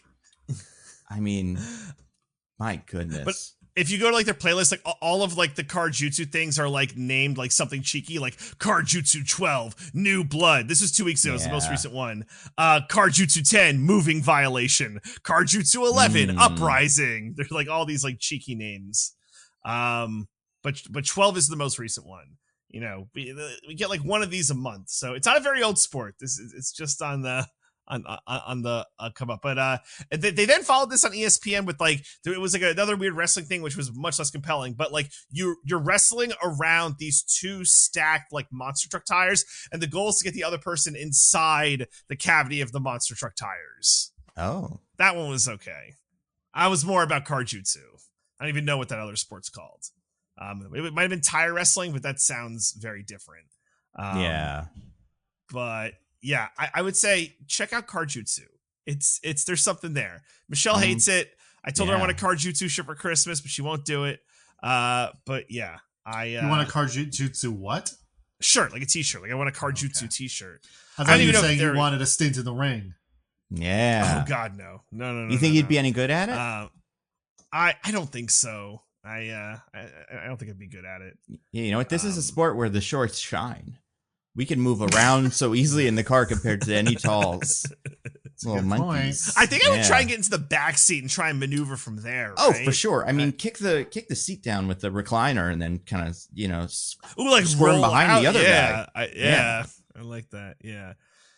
Yeah, there's not a lot of innovation. It's just they're kind of like squeezing on each other for a couple minutes. But I want to see someone try something like different, right? We're gonna be like that guy who did a backflip that certain way that we all forgot about when we started talking about it on the podcast. Remember that? We didn't get the right sport if it was the pole vault or the long jump or the whatever, the high jump, whatever. But anyway, it's part of the Pro League network. Okay, there's a lot of things. So anyway, those are my recs. Diggins, do you have some recs? I do. First, a real quick anti-rec. If you listen to DJ and watch Arcane, I just want to make sure you realize don't play League of Legends. Huge mistake. Don't do it. Yeah. It doesn't matter how good the show is. Don't let them trick you. I co-sign, by the way. I co-sign with that opinion. And then my actual recommendations. I watched a couple of movies. The first one was a movie called Carnival of Souls, which is from, I can't remember, it's from the late 50s or the early 60s. Early 60s, 1962. It's kind of like a very early sort of supernatural psychological horror thing. Where a woman is in like a really bad car accident that kills all of her friends, and she's the only survivor. Bummer. And just like as she lives her life from that point forward, she just periodically has these like episodes where she like sees this like gaunt figure like stalking her, or suddenly like nobody can like see her or hear her. And she like goes around like trying to talk to people, but nobody can like interact with her, and things like that. And it's very like by our standards now for that kind of like premise of like the world is messing with a person in ways that are making them question their sanity. It's pretty primitive, It's definitely, I would definitely say it is not scary by modern standards, but it is spooky, I would say. And I think the effects, like the production quality is like really good. And I just think it was like a really interesting sort of movie to watch, to sort of see the, both in terms of like, seeing the development of American horror. And also I think it does have a lot going on in it. Where like with the best of these movies, like the whole thing is like a metaphor for like some trauma or something that she's dealing with, or like a problem in her life. For her, it's kind of like with the push and pull of like human connection. She's sort of, what's the word for introverted, or doesn't really like being around other people.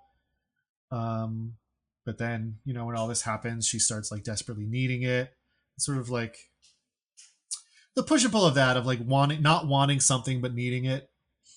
I enjoyed it, and I think it is worth watching if you like old movies, old black and white horror movies that are not that scary.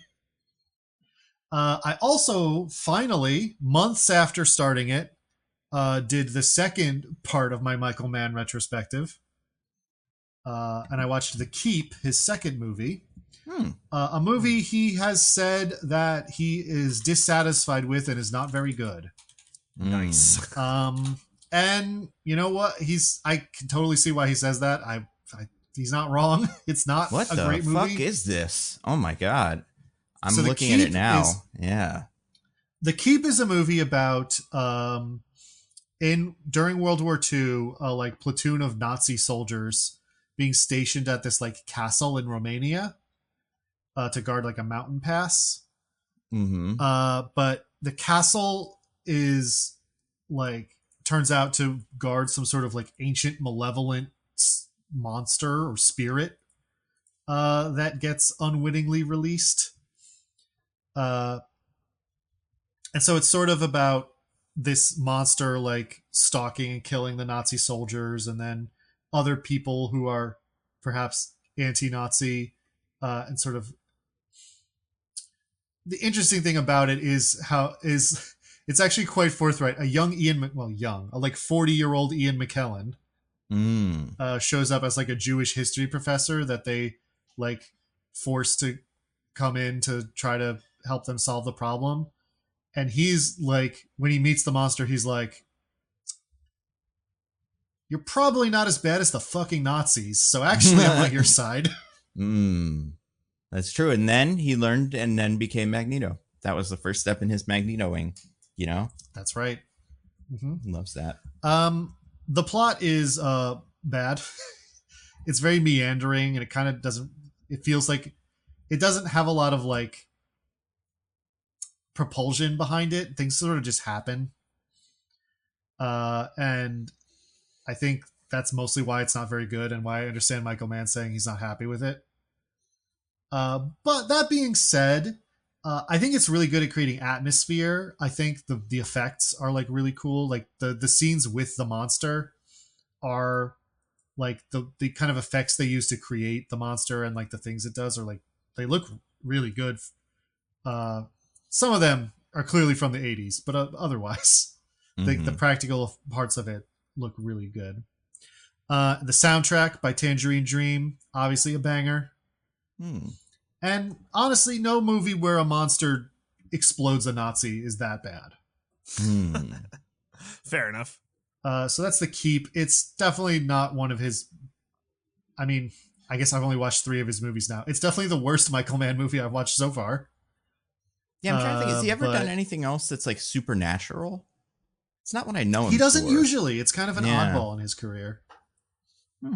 But it's interesting. I think it's not necessarily good, but I'm glad I watched it. What about you, Nando? Anything to recommend?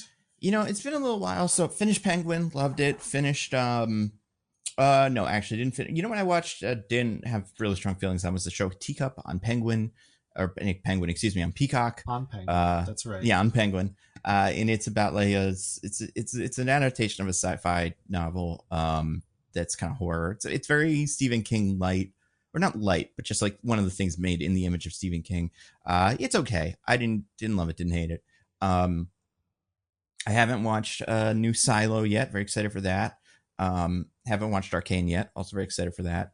I did watch a movie that I wanted to recommend, and then I feel like comics. I thought I had one. Oh, there's a new Iron Man series that's kind of interesting. That's all about because now everything's kind of back to normal. They love to do this. Where like the comic is about how Iron Man is now poor and gets his business stolen from him or something, but this time it seems to be more of like an actual business thing instead of just I'm your evil relative who is in charge of the business now. So it's that part kind of fun. Like we'll see if they play it out in a like Succession-y kind of way, but I like that. Then the other comic that I read this week, there's a new Psylocke comic that I liked.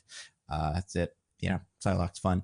But then the movie that I watched this week. Because they were doing. Oh, and I finished Love Is Blind, which is insane. Like we talked about. It really is. You know, it took me a little while, but I got it done. I was watching the Red Letter Media guys doing their best horror movies of the year, and one of the ones they were describing kind of caught me, and it's like, oh, that could be interesting. And I hadn't heard of it, so I watched it this week. It's called Last Straw. Have either of you guys heard of this? No. Oh, no, I haven't. So it seems like it came out in 2013 or 2023 or 2024, depending on where it's listed. So that may be why some people didn't have it as a 2024 movie. Actually, no, now it's coming as 2024. Maybe like a festival release in 2023 and a wide release in 2024. Yeah, that definitely could be it. And it's definitely like a smaller thing. Like I didn't recognize any actors. And I don't want to say too much about it. It has the vibe, the horrorness of it has the vibe of like something like The Strangers, where it plays as kind of a home invasion. It's not a home, but like that kind of thing where guys in masks are causing trouble. But I hate when guys in masks cause trouble. Me too, man. And the way that this movie, like, it's one of those movies where as it's happening, you can kind of see it taking shape, and more things happen before the guys in masks even show up to make it like, well, don't do that. Like, send this guy to stay instead of, you know, making them leave and stuff. So the main character is like I want to say 19-year-old, like girl who's small and stuff, like your classic one of these. I've never seen her in anything before, but yeah, very ill-equipped to handle these kind of guys. But there's something about it that I don't want to fully get at that makes it kind of interesting. So if you just heard what I said and you're like, that doesn't sound that interesting, I agree. And I don't think it's the greatest horror movie ever made or anything, but I do think it has, like, I don't want to say a twist, but it has a thing that's happening that I think is kind of clever. Yeah, so I enjoyed it. I don't think it's like the greatest movie ever, but you know, I like a horror movie every so often. And yeah, besides that, like, looking forward to Arcane, looking forward to that show Say Nothing. I'm probably gonna watch that this week. About Ireland, and you know, watch some of the Agatha documentary. They made a making of documentary for the Agatha show. Oh, I saw that. Yeah, that's cool. Did you watch it, or did you just see that it exists? No, I need to. Oh, okay. I mean, I'm not going to just because I don't watch things anymore. But yeah, I don't usually watch these either because they're like silly corporate propaganda. But this one is like kind of, well, usually they are, but this one is like, this is how we made this tree, and this is how we made this set, and some of the sets and like miniatures and stuff that they made are kind of cool. Having seen it and then gone. Wait, hold on. No, I'm confused. This is a Marvel show, right? Well, you see, Captain America was doing its 8th round of reshoots in the volume that week, so they had to, in fact, build the set. It was hard to, okay. Yeah, it was hard to explain, I guess, but they came up with it, and they did a great job because it looks pretty good, and they were all very happy. It is one of those things where it does feel like the vibe of the interview is like, say the word practical as many times as you can, because people like it when we say practical, and they do say it quite a few times. But it's it's a cool doc to see their like costume design, because that was pretty interesting in this. I'd say like the Agatha one has the best production design since like WandaVision for me. So that part makes these documentaries kind of interesting. But you know, that's on, you know, YouTube and Disney Plus and stuff. Next week, Red One, the movie. Yeah. No, wait. What's it called? Red One. What's the other one called? Red Notice. Red Notice. Yeah. I have a hard time with it. Especially because Red Notice is getting a sequel. So if there was ever one to be called Red One, it's the one that's going to have a second one. But no, that'll be Red Notice too. I know. Obviously, when this breaks every box office record ever created, then there's going to be a Red 2 to follow it up. That's true. Yeah, I'd say, and you know, maybe sometimes these Christmas movies, they hit and people love them. And especially when they come out in mid-November, yeah, and not around Christmas. I've heard a lot of people are getting in the season a little early this year for some reason. Earlier every year. Some sort of therapy. I feel like those people might see the best Christmas pageant ever instead of Red One. I've heard about that. Yeah, there was the Best Christmas Pageant Ever movie. Starring like one guy I like. Who is it? Pete Holmes or something? I don't remember. Pete Holmes Somebody and Judy Greer are the two people you would have heard of. Yeah, that's them. So maybe we'll do that in a couple of months when it's far past Christmas time. But before that, do you guys have anything to plug, DJ? Just Roses and Rejections. We wrap up a very mediocre season of Golden Bachelorette, but I guess she found her guy, so she's happy, so that's good. Wow. Even though there was that guy who was only there for the cannonballs. Apparently that guy's really cool and everyone loves him. So, but yeah, that Jack will be a part of this franchise forever because everyone loves him so much as a character. And then we're going to be covering the Great British Baking Show. Finale's coming soon, so we'll be covering that in a couple weeks. And I think that's it. So I'm really unexcited for the next Bachelor. He seems so bland. I'm so unexcited. But yeah. All right. 2 months for that. Diggins, what about you? Nope. What about you, Nando? Videos and stuff. I would say the one thing that I will plug this week is like I'm on Blue Sky now. Nando V Movies on Blue Sky. It's just a podcast. We have an account we'll start using. But if you want to follow me on stuff that's usual stuff, that's a place you can follow me. Diggins, do you have Blue Sky? I do have a Blue Sky. I'm at C Diggins on Blue Sky. So do you want to change that? Yeah, should we change that to our outro thingy instead of saying what we are on Twitter? I was actually going to do that without telling you guys. Like, you guys are going to do your Twitter, and I was going to be, and I'm C Diggins on Blue Sky. I'm gonna switch to that then. But you're C Diggins. You're not. This is an odd name. Yeah, I figured I should be easier to find now that I had a clean slate to work with. Yeah. So until next week, I've been at Nando V Movies on Blue Sky. I'm at Zippy by Day on Blue Sky. And I'm at C Diggins on Blue Sky. Goodbye, everybody. Goodbye. Peace.